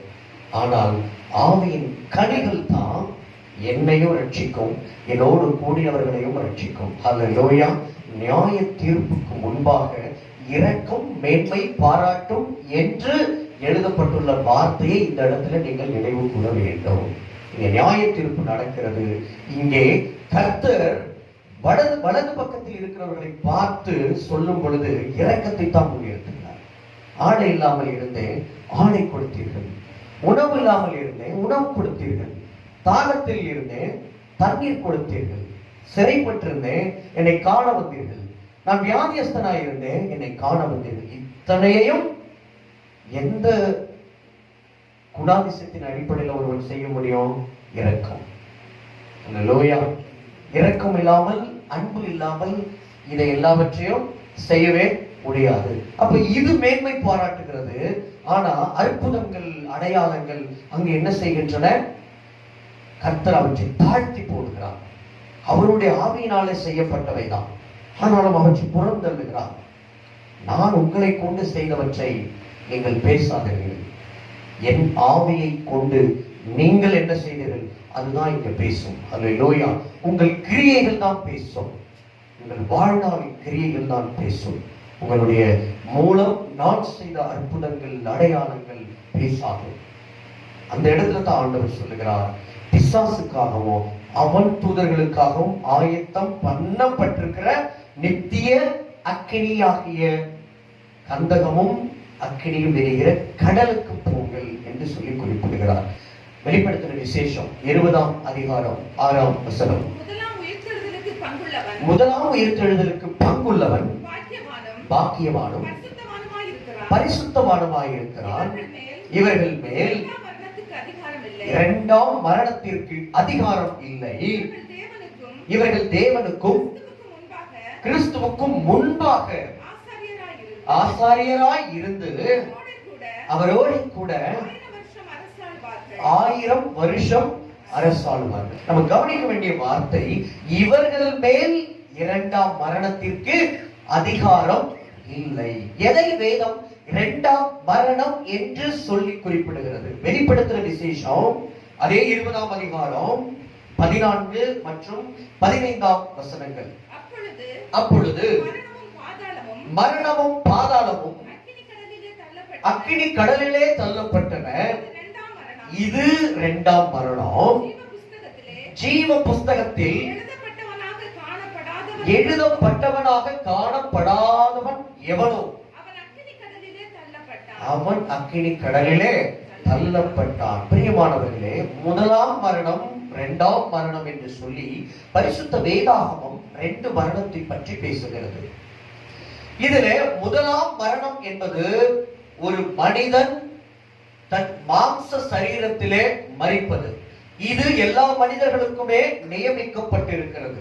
ஒரே தரம் மரிப்பதும் பின்பு நியாய தீர்ப்பு அடைவதும் மனுஷனுக்கு நியமிக்கப்பட்டிருக்கிற படியே. ஆக மாம்ச சரீரத்திலே ஆதாமுடைய சரீரத்தை முந்தின ஆதாமுடைய சரீரத்தை உடைய மனிதர்கள் எல்லோரும் தங்கள் மாம்சத்திலே மரிக்க வேண்டும். இது தேவனுடைய நியமம். எப்பொழுதும் பாவம் செய்ததற்கு பிறகு உண்டான நியமம். தேவன் ஆதியிலே மனிதர்களை படைக்கும் பொழுது மரணம் உடையவர்களாக படைக்கவே இல்லை. தம்முடைய சாயலின் படியையும் ரூபத்தின் படியையும் மனுஷர்களை உண்டாக்குவேன் என்று சொல்லி கர்த்தர் சொன்ன வார்த்தையில மரணம் இல்லாமை நித்திய ஜீவன் என்கிற பொருளும் உண்டு. மனிதனை அவர் மரிக்கிறவனாக சாகிறவனாக படைக்கவில்லை. இயேசுவானவர் தேவன் எப்படி நித்திய ஜீவனுடையவரோ நீடிய ஆயுசு உள்ளவரோ சாகாமை உள்ளவரோ அப்படியே கர்த்தர் மனிதர்களையும் உண்டாக்கினார். தம்மை போல உண்டாக்கினார். தம் சாயல் தம் ரூபம் தாம் பரிசுத்தம் உள்ளவராய் இருக்கிறது போல அவர்களையும் பரிசுத்தம் உள்ளவராய் உண்டாக்கினார். தாம் மெய்யான நீதியை உடையவர்களாய் இருப்பது போல தம்முடைய தாமும் தம்முடைய குமாரனும் தம் ஆவியும் எப்படி இருக்கிறதோ அப்படியே மனிதர்களையும் அவர் உண்டாக்கினார். தாம் சாகாமை உள்ளவராய் இருக்கிறது போல மனிதர்களையும் அவர் சாகாமை இல்லாதவர்களாய் உண்டாக்கினார். அதற்காகத்தான் தோட்டத்தின் மத்தியில் இருந்து கர்த்தர் ஜீவ விருட்சத்தை முளைக்க பண்ணினார். ரெண்டு விருட்சங்களை தோட்டத்தின் மத்தியில் இருந்து கர்த்தர் முளைக்க பண்ணினார். ஒன்று ஜீவ விருட்சம், இன்னொன்று நன்மை தீமை அறிகிற விருட்சம். கர்த்தர் ஒருபோதும் இந்த ஜீவ விருட்சத்தின் கனியை புசிக்க கூடாது என்று மனிதர்களை பார்த்து சொல்லவே இல்லை. அவர் சொன்னது நன்மை தீமை அறியத்தக்க மரத்தின் கனியை நீங்கள் புசிக்க கூடாது, மாறாக ஜீவ விருட்சத்தின் கனியை புசிக்க கூடாது என்று கர்த்தர் சொல்லவில்லை. அப்படி அவர் சொல்லி இருப்பாரானால், நினைத்திருப்பாரானால் ஏதேன் தோட்டத்தின் மத்தியில் இருந்து இந்த ஜீவ விருட்சத்தை அவர் முளைக்க பண்ணி இருக்கவே மாட்டார். அவருடைய நோக்கம் என்னவென்றால் இந்த ஜீவ விருட்சத்தின் கனியை பறித்து ஆதாமும் ஏவாளும் புசிக்க வேண்டும். புசிப்பதினால் அவர்கள் மரணமில்லாதவர்களாக வாழ்ந்து கொண்டே இருக்க வேண்டும். அவர் தாம் சொன்னபடி முதல் கட்டளையாக அவர் சொன்னார் என்ன? பலுகி பெருகி பூமியை நிரப்புங்கள். அப்படி மனிதன் நிரப்ப வேண்டும் என்றால் மரணம் நிகழக்கூடாது. இன்றைக்கு பூமி நிரப்பப்படவில்லை. இத்தனைக்கும் பூமியில 2 பங்கு சமுத்திரம், 1 பங்கு தான் பூமியே. ஆனா இந்த 1 பங்கு கூட இன்னும் நிரப்பப்படவில்லை. மக்கள் தொகை பெருகிவிட்டது, பிற்பாடு இடம் பத்தாது என்றெல்லாம் பொதுவாக ஒரு எச்சரிக்கை பயத்தை உலக நாடுகள் உண்டாக்கினாலும் கூட இத்தனை ஆயிரம் ஆண்டுகளாய் பார்க்கிறோம், பூமி என்றைக்கும் நிரப்பப்படவில்லை. இனிமேலும் அது நிரப்பப்படாது. ஏன் என்றால் பிறப்பு விகிதம் எவ்வளவுக்கு எவ்வளவு அதிகரிக்கிறதோ இறப்பு விகிதமும் அவ்வளவுக்கு அவ்வளவு அதிகரித்துக் கொண்டே இருக்கிறது. ஒரு பக்கம் மனிதன் பிறந்து கொண்டே இருக்கிறான், இன்னொரு பக்கம் இறந்து கொண்டே இருக்கிறான். ஒரு கூட்டம் வருகிறது, இன்னொரு கூட்டம் போய்கொண்டே இருக்கிறது. அதனால் இங்கே பூமியிலே எல்லோரும் பிறந்து கொண்டே இருந்தால் மட்டும்தான், இறப்பு என்பதே இங்கே இல்லாமல் போனால் மட்டும்தான் இந்த பூமி நிரப்பப்படும். அல்லேலூயா. அன்றைக்கு தேவன் உண்டாக்கும் பொழுது அப்படித்தான் உண்டாக்கினார். இறப்பில்லாதவர்களாக மரணமில்லா பெருவாழ்வு வாழும்படியாக மனிதர்களை கர்த்தர் படைத்தார். அவர்கள் பிறந்து கொண்டே இருக்க வேண்டும், வாழ்ந்து கொண்டே இருக்க வேண்டும். ஆயிரம் ஆயிரம் ஆயிரம் ஆண்டுகள் போய்கொண்டே இருந்தாலும் முதல் மனிதனாகிய ஆதாமும் இருந்திருப்பான், அவனுடைய குமாரனாகிய சேத்தும் இருந்திருப்பான், ஏனோசும் இருந்திருப்பான், கேனானும் இருந்திருப்பான். இப்படி தொடர்ச்சியாக மகலாயேல், மெத்துசலா, ஏனோக்கு என்று சொல்லி அவர்களும் இருந்திருப்பார்கள். என்று நாமும் இருந்திருப்போம். ஹல்லேலூயா. இப்படியே இருக்கும். ஆதி மனிதன், முதல் மனிதன் தொடங்கி இன்றைய சந்ததி வரைக்கும் இந்த பூமி இருந்திருக்கும். அப்போ இந்த பூமி என்னவாக இருக்கும்? நிரப்பப்பட்டிருக்கும். ஹல்லேலூயா. அதுதான் தேவ திட்டம். மனிதர்கள் பூமியை நிரப்ப வேண்டும், அவர்கள் பலுகி பெருக வேண்டும். பலுகி பெருகி இந்த பூமி மனிதர்களால் நிரப்பப்பட வேண்டும். பரலோகம் என்பது எப்படி தேவ தூதர்களால் நிரப்பப்பட்டிருக்கிறதோ அப்படி மனுக்குலத்தை, பூமியை கர்த்தர் மனுஷர்களுக்கு கொடுத்தார். ஹல்லேலூயா. இது மனிதர்களுக்காகவே கொடுக்கப்பட்ட உலகம். ஆனால் மனிதன் எந்த கனியை புசிக்க வேண்டும் என்று சொல்லி கர்த்தர் உண்டாக்கி வைத்தாரோ அந்த மரத்தின் கனியை மிகச் சரியாக புறந்தள்ளி அவன் நன்மை தீமை அறியத்தக்க மரத்தின் கனியை புசித்தான். ஒரு முறை கூட மனிதன் ஜீவ விருட்சத்தின் கனியை புசித்ததாக பரிசுத்த வேதாகமம் குறிப்பிடவில்லை.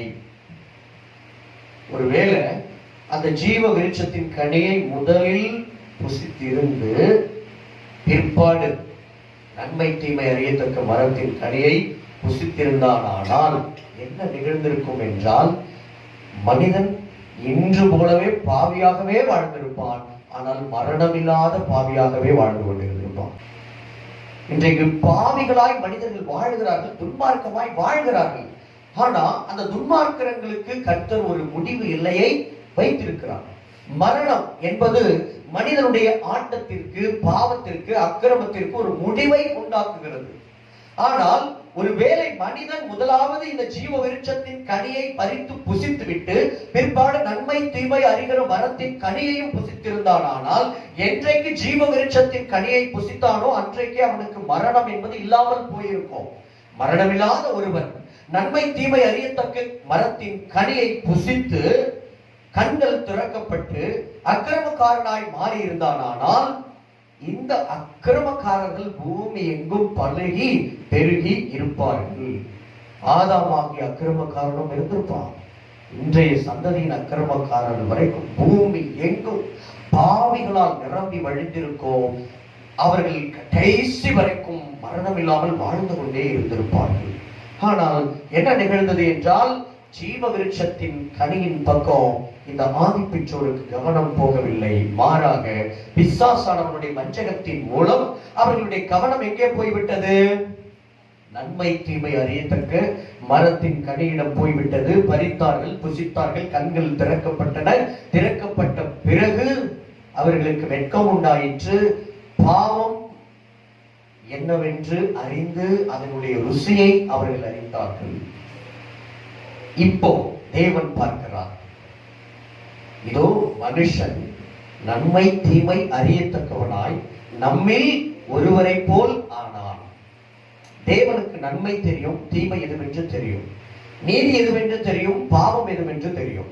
ஆனால் தேவன் ஒருபோதும் பாவம் செய்ய மாட்டார். அல்லேலூயா.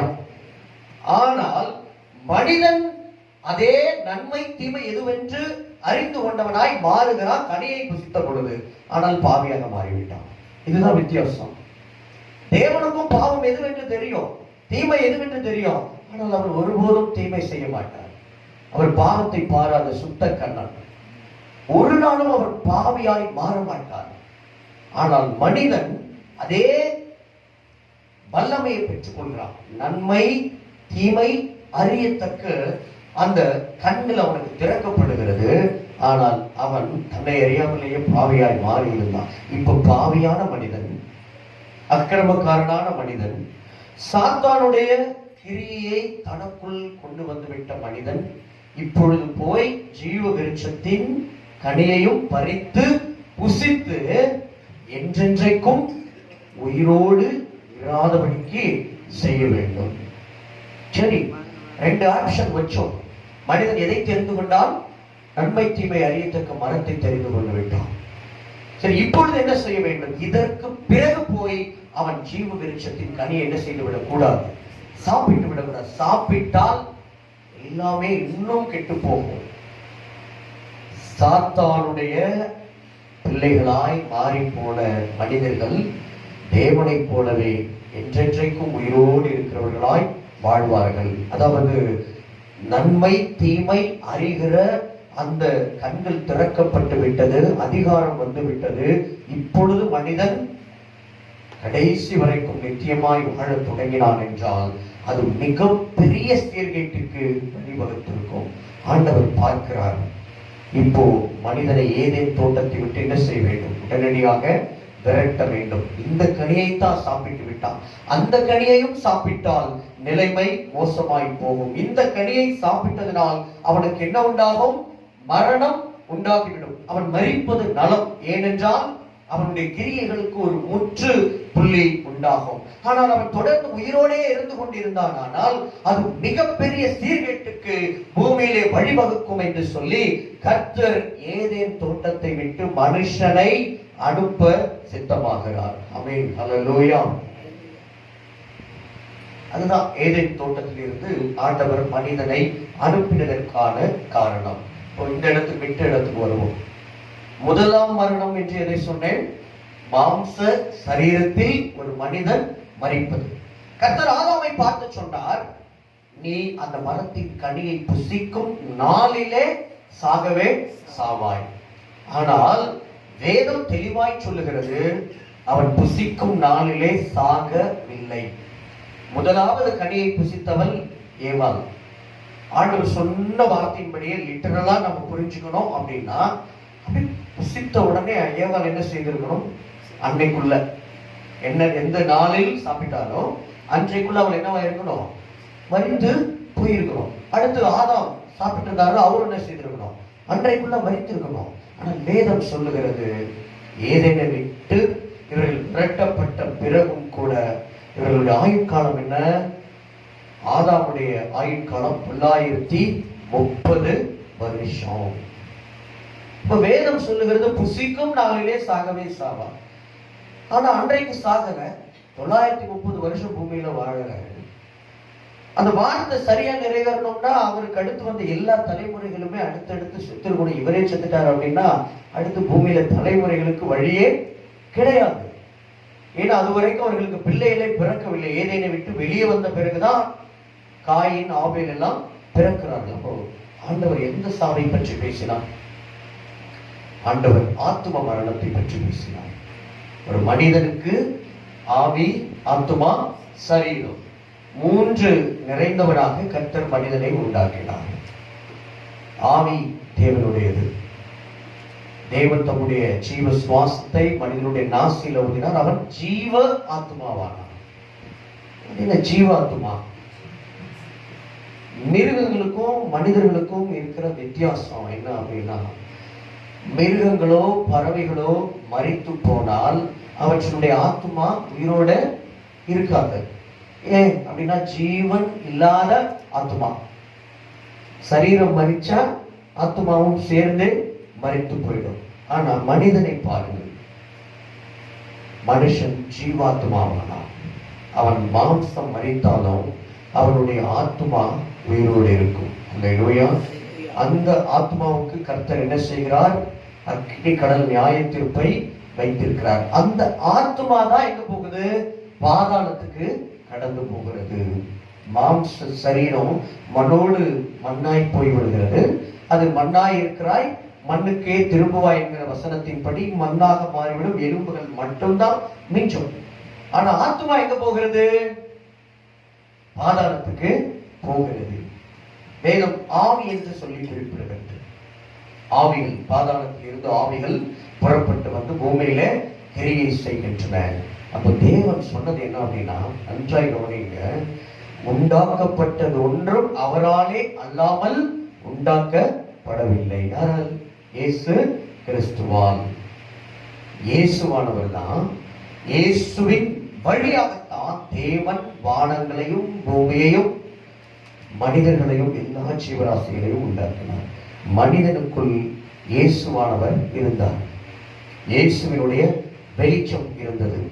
யோவான் சுவிசேஷ புத்தகம் 1ஆம் அதிகாரத்தினுடைய 1ஆம் வசனத்தில் இருந்து, ஆதியிலே வார்த்தை இருந்தது, அந்த வார்த்தை தேவனிடத்தில் இருந்தது, அந்த வார்த்தை தேவனாய் இருந்தது, அவர் ஆதியிலே தேவனோடு இருந்தார், சகலமும் அவர் மூலமாய் உண்டாயிற்று, உண்டானதொன்றும் அவராலே அல்லாமல் உண்டாகவில்லை. அவருக்குள் ஜீவன் இருந்தது. அந்த ஜீவன் மனுஷருக்கு ஒளியாய் இருந்தது. அல்லேலூயா. தேவன் மனிதர்களை இயேசுவின் மூலம் உண்டாக்குகிறார். தேவனே இயேசு என்று சொல்லி வேதம் சொல்லுகிறது. அவருக்குள் இருந்த ஜீவன் அவரால் உண்டாக்கப்பட்ட மனிதர்களுக்குள்ளும் இருந்தது. அந்த ஜீவனுடைய அம்சம் என்னவென்றால், அந்த ஜீவன் மனுஷருக்கு ஒளியாய் இருந்தது. அல்லேலூயா. எந்த மனுஷருக்கு இருந்தது? பாஸ்ட் டென்ஸ்ல சொல்லியிருக்கிறாங்க. பரிசுத்த ஆவியானவர் இருக்கிறதுன்னு சொல்லவில்லை. அந்த காலத்தில், எழுதப்பட்ட காலத்தில் வாழ்ந்த மனிதர்களுக்குள் இருக்கிறது என்று சொல்லப்படவில்லை, இருக்கும் என்று சொல்லப்படவில்லை. மாறாக இருந்தது. எப்போ இருந்தது? ஏதேனில் மனிதன் பாவம் செய்வதற்கு முன்பாக வாழ்ந்த காலகட்டத்தில் அவனுக்குள் இந்த ஜீவன் இருந்தது. அந்த ஜீவனுடைய ஒளி மனுஷனுக்கு இருந்தது. அல்லேலூயா. இப்போ பாவம் செய்த பொழுது நன்மை தீமை அறியத்தக்க மரத்தின் கனியை புசித்த போது என்ன நிகழ்ந்தது? ஏன் ஆண்டவர் புசிக்கும் நாளிலே சாகவே சாவாய்? மனிதனுக்கு ஜீவனாய் இருந்த இயேசு. ஜீவன் என்றாலே யார்தான்? இயேசு. அந்த ஜீவன் எங்கிருந்து வருகிறது? வார்த்தை இடத்தில் இருந்து வருகிறது. வார்த்தைக்குள் ஜீவன் இருந்தது. ஜீவன் மனுஷருக்கு ஒளியாய் இருந்தது. வார்த்தையால் வானங்களும் பூமியும் உண்டாக்கப்பட்டன. மனிதர்கள் உண்டாக்கப்படுகிறார்கள். மண்ணில் இருந்து தானே கர்த்தர் மனுஷனை உண்டாக்கினார்கள். அது மண்ணில் இருந்து கர்த்தர் ஒரு வடிவத்தை உண்டாக்கினார். அல்லேலூயா. ஆனா ஆத்துமா, நான் உண்டு பண்ணின ஆவியும் ஆத்துமாவும் சோர்ந்து போகுமே என்று கர்த்தர் சொல்லுகிறாரு. மாம்சத்துக்கு தான் மண்ணு, ஆத்மாவுக்கு இயேசுவால் உண்டாக்கப்பட்டது. அல்லேலூயா. தேவன் தம் ஜீவ சுவாசத்தை ஊதுகிறார். அந்த சுவாசம் யாரு? இயேசு கிறிஸ்துவானவர். அப்போ மனிதனுக்குள் இயேசு இருந்தார், ஜீவனாய் இருந்தார். அவர் மனிதனுக்குள் இருக்கும் பொழுது மனிதனுக்குள் ஒளியாய் இருந்தார். அந்த ஒளி மனிதனுக்குள் பிரகாசித்துக் கொண்டிருந்தது. அதனால் தேவனோடு மனிதன் உறவாடி கொண்டிருந்தான். பாவம் செய்த பொழுது இந்த ஜீவன் மனிதனை விட்டு வெளியேறியது. ஜீவன் போனால் அதற்கு பேர் என்ன? மரணம். நித்திய ஜீவனாகிய இயேசு மனிதனை விட்டு வெளியேறுகிறார். அதாவது மனிதனுடைய ஆத்துமாவை விட்டு வெளியேறுகிறார். ஜீவன் வெளியேறும் பொழுது ஜீவனில் இருந்த ஒளியும் வெளியேறுகிறது. இப்போ ஜீவன் போனா என்ன வரும்? மரணம் வரும். ஒளி போனால் என்ன வரும்? இருள் வரும். அப்போ இயேசுவாகிய ஜீவன் வெளியே போகிறார். சாத்தானாகிய மரணத்தின் அதிகாரி சாத்தான்.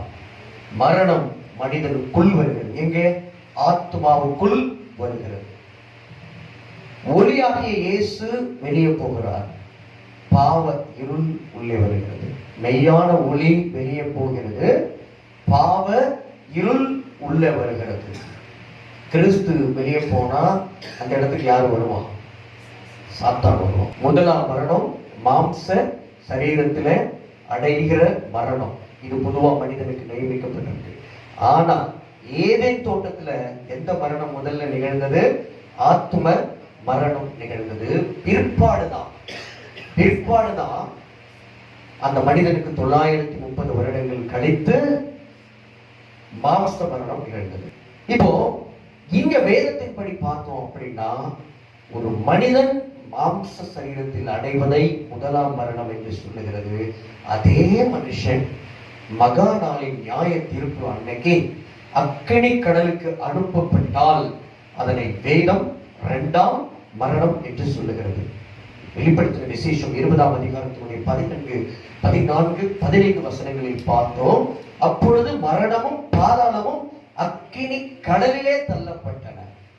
மனிதர்களை அதுவரை ஆண்டு கொண்டிருந்த இந்த மரணம் மற்றும் பாதாளமும் கூட எங்கே தள்ளப்பட்டது? வெள்ளை சிங்காசன நியாய தீர்ப்பின் பொழுது, மகா நாளின் நியாய தீர்ப்பின் பொழுது அக்கினி கடலில் தள்ளப்படுகின்றன. இந்த மரணமும் பாதாளமும் மட்டுமல்ல, நீங்க மேலே இருக்கிற வசனங்களில் பார்த்தோம் என்றால், பிசாசானவன் மிருகமும் கள்ள தீர்க்கதரிசியும் இருக்கிற அக்கினி கடலிலே தள்ளப்பட்டான் என்று எழுதியிருக்கும். அந்த வெளிப்படுத்தின விசேஷத்தினுடைய 20ஆம் அதிகாரத்தினுடைய 10ஆம் வசனத்துல பார்க்கிறோம். மேலும் அவர்களை மோசம் போக்கின பிசாசானவன் மிருகமும் கள்ள தீர்க்கதரிசியும் இருக்கிற இடமாகிய அக்கினியும் கந்தகமுமான கடலிலே தள்ளப்பட்டான். அவர்கள் இரவும் பகலும் சதா காலங்களிலும் பாதிக்கப்படுவார்கள். அதனை தொடர்ந்து பார்த்தோமானால் மனிதர்கள் மீது கர்த்தர் நியாய தீர்ப்பை செலுத்துகிறார். கடைசியாக மரணத்தையும் பாதாளத்தையும் கூட அக்கினி கடலுக்கு தள்ளுகிறார். இந்த அக்கினி கடலில் முதலாவது தள்ளப்படுகிறவர்கள் யார் என்றால் அந்த கிறிஸ்துவும் கள்ள தீர்க்கதரிசியும். இயேசுவானவர் பகிரங்க வருகை புரியும் பொழுது இந்த அந்த கிறிஸ்துவும் கள்ள தீர்க்கதரிசியும் உயிரோடேயே அக்கினி கடலில் என்ன செய்வாங்க? தள்ளப்படுவார்கள். பிற்பாடு 1000 வருட அரசாட்சி நடக்கும். அந்த அரசாட்சிக்கு பிறகு நடக்கிற வெள்ளை சிங்காசன நியாய தீர்ப்பின் போதுதான் சாத்தான் அக்கினி கடலில் தள்ளப்படுவான். மனிதர்கள் பலவிதமான புஸ்தகங்கள் திறக்கப்பட்டு ஜீவ புஸ்தகத்தில் பேர் எழுதப்பட்டவனாக காணப்படாதவன் எவனோ அவனை கர்த்தர் எடுத்து அக்கினி கடலில் தள்ளுகிறார். அதுவரை மனிதர்களை ஆண்டு கொண்ட மரணமும் பாதாளமும் கூட அக்கினி கடலில் தள்ளப்படுகின்றன. இது 2ஆம் மரணம். அல்லேலூயா. ஆனால் முதலாம் உயிர்த்தெழுதலுக்கு பங்குள்ளவர்கள் யாரோ அவர்கள் மேல இந்த அக்கினி கடலாகிய 2ஆம் மரண நியாய தீர்ப்புக்கு இடம் கிடையாது. யார் முதலாம் உயிர்த்தெழுதலுக்கு பங்குள்ளவர்கள்? ரகசிய வருகையில் இயேசுவானவர் வரும் பொழுது யாரெல்லாம் உயிர்த்து எழுகிறார்களோ அவர்கள் எல்லாம் முதலாம் உயிர்த்தெழுதலுக்கு பங்குள்ளவர்கள். ஆமென். 2வது, ரகசிய வருகைக்கு பிறகு நிகழ்கிற உபத்திரவ காலத்துல ஆண்டவராகிய இயேசுவுக்காக இரத்த சாட்சியாய் மரித்து மிருகத்தையும் அதனுடைய சிலையையும் நாங்கள் வணங்க மாட்டோம், அதனுடைய நாமத்தை அதனுடைய இலக்கத்தை முத்திரையை தரித்து கொள்ள மாட்டோம் என்று சொல்லி எதிர்த்து நின்று இயேசுவுக்காக ஆட்டுக்குட்டியின் இரத்தத்தினாலும் சாட்சியின் வசனத்தினாலும் அவனை ஜெயித்தார்கள் என எழுதப்பட்டபடி கர்த்தருக்காக ரத்தம் சிந்தி மரிக்கிற உபத்திரவக்கால பரிசுத்தவான்கள் இவர்கள் இயேசு பகிரங்க வருகையில வரும் பொழுது உயிர்த்து எழுவார்கள். அதை பற்றி தான் அந்த வசனம் பேசுகிறது. 20:6 வெளிப்படுத்தின விசேஷம் முதலாம் உயிர்த்தெழுதலுக்கு பங்குள்ளவன் பாக்கியவானும் பரிசுத்தவானுமாயிருக்கிறான். இவர்கள் மேல் 2ஆம் மரணத்திற்கு அதிகாரம் இல்லை. இவர்கள் தேவனுக்கும் கிறிஸ்துவுக்கும் முன்பாக ஆசாரியராய் இருந்து அவரோடே கூட 1000 வருஷம் அரசாடுவார்கள். இந்த டைம் லைன் உங்களுக்கு தெரியும். இது சபையின் காலம், அதாவது கிருபையின் காலம் என்று நாம் சொல்கிறோம். அடுத்து நிகழப்போவது ரகசிய வருகை. அந்த ரகசிய வருகைக்கு பிறகு நிகழப்போவது 7 வருட உபத்திரவ காலம். அந்த 7 வருட உபத்திரவ காலத்திற்கு பிறகு நிகழப்போவது பகிரங்க வருகை. ரகசிய வருகையில் எடுத்துக் கொள்ளப்பட்ட பரிசுத்தவான்கள் 7 வருடங்களுக்கு பிறகு பகிரங்க வருகையின் போது பூமிக்கு திரும்பி வருவார்கள். அப்படி வருகிறவர்களோட கூட இந்த 7 வருட உபத்திரவ காலத்தில் இரத்த சாட்சியாய் மரித்து அடக்கம் பண்ணப்பட்ட கிறிஸ்தவர்கள் பரிசுத்தவான்கள் உயிர்த்து எழுவார்கள். ஏற்கனவே ரகசிய வருகையில் எடுத்துக் கொள்ளப்பட்டு பகிரங்க வருகையிலே பரலோகத்தில் இருந்து இறங்கி வருகிற சபையோட இந்த உயிர்த்தெழுகிற சபையும் சேர்ந்து கொள்ளும். இதோடு கூட 3வது ஒரு கூட்டமும் சேரும். பகிரங்க வருகையின் பொழுது கர்த்தர் வலுமையாய் துணிக்கும் தம் எக்கால சத்தத்தோட தம்முடைய தூதர்களை அனுப்புவார். அவர்கள் போய் அவரால் தெரிந்து கொள்ளப்பட்டவர்களை பூமியின் 4 திசைகளில் இருந்தும் 4 முனைகளில் இருந்தும் கூட்டி சேர்ப்பார்கள் என்று எழுதப்பட்டபடியே பகிரங்க வருகையின் பொழுது உபத்திரவ காலத்தில் மரிக்காமல் பிழைத்திருக்கிற ஒரு கூட்ட கிறிஸ்தவர்களும் இருப்பாங்க. அவர்களை போய் இந்த தூதர்கள் என்ன செய்வாங்க? பூமியின் 4 திசைகளிலும் இருந்து கூட்டி சேர்ப்பார்கள். இவர்கள் எல்லாம் ஒன்று சேர்ந்துதான் 1000 வருடம் அரசாட்சி செய்வாங்க. அல்லேலூயா. உயிர்த்தெழுதலில் முதற் பலன் யாருங்க? இயேசு கிறிஸ்து. 2வது பலனாய் எழும்ப போகிற பேட்ச் யாரு? செகண்ட் பேட்ச் ரகசிய வருகையின் பொழுது உயிர்த்தெழ போகிறவங்க. மூன்றாவது ஒரு பேட்ச் எழும்போம். அது பகிரங்க வருகையின் பொழுது உயிர்த்தெழ போகிறவர்கள். இவர்கள் எல்லாரையுமே வேதம் சொல்லுகிறது முதலாம் உயிர்த்தெழுதலுக்கு பங்குள்ளவன் பாக்கியவானும் பரிசுத்தவானுமாக இருக்கிறான் என்று. அல்லேலூயா.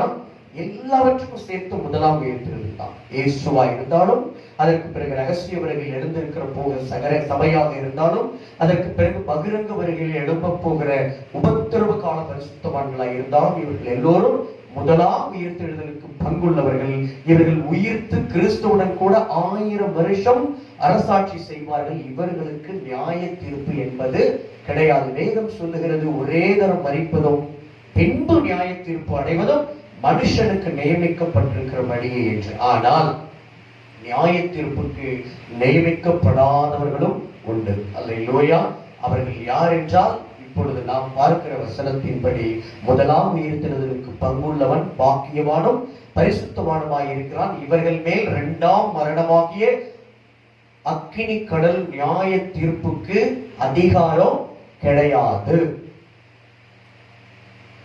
ஆக்கினை தீர்ப்பு இவர்கள் மேல கிடையாது. இவர்கள் நியாயம் தீர்க்கப்படுகிறவர்கள் அல்ல, நியாயம் தீர்க்கிறவர்களாய் இருப்பார்கள். அவை சொல்லலாமா? அல்லேலூயா.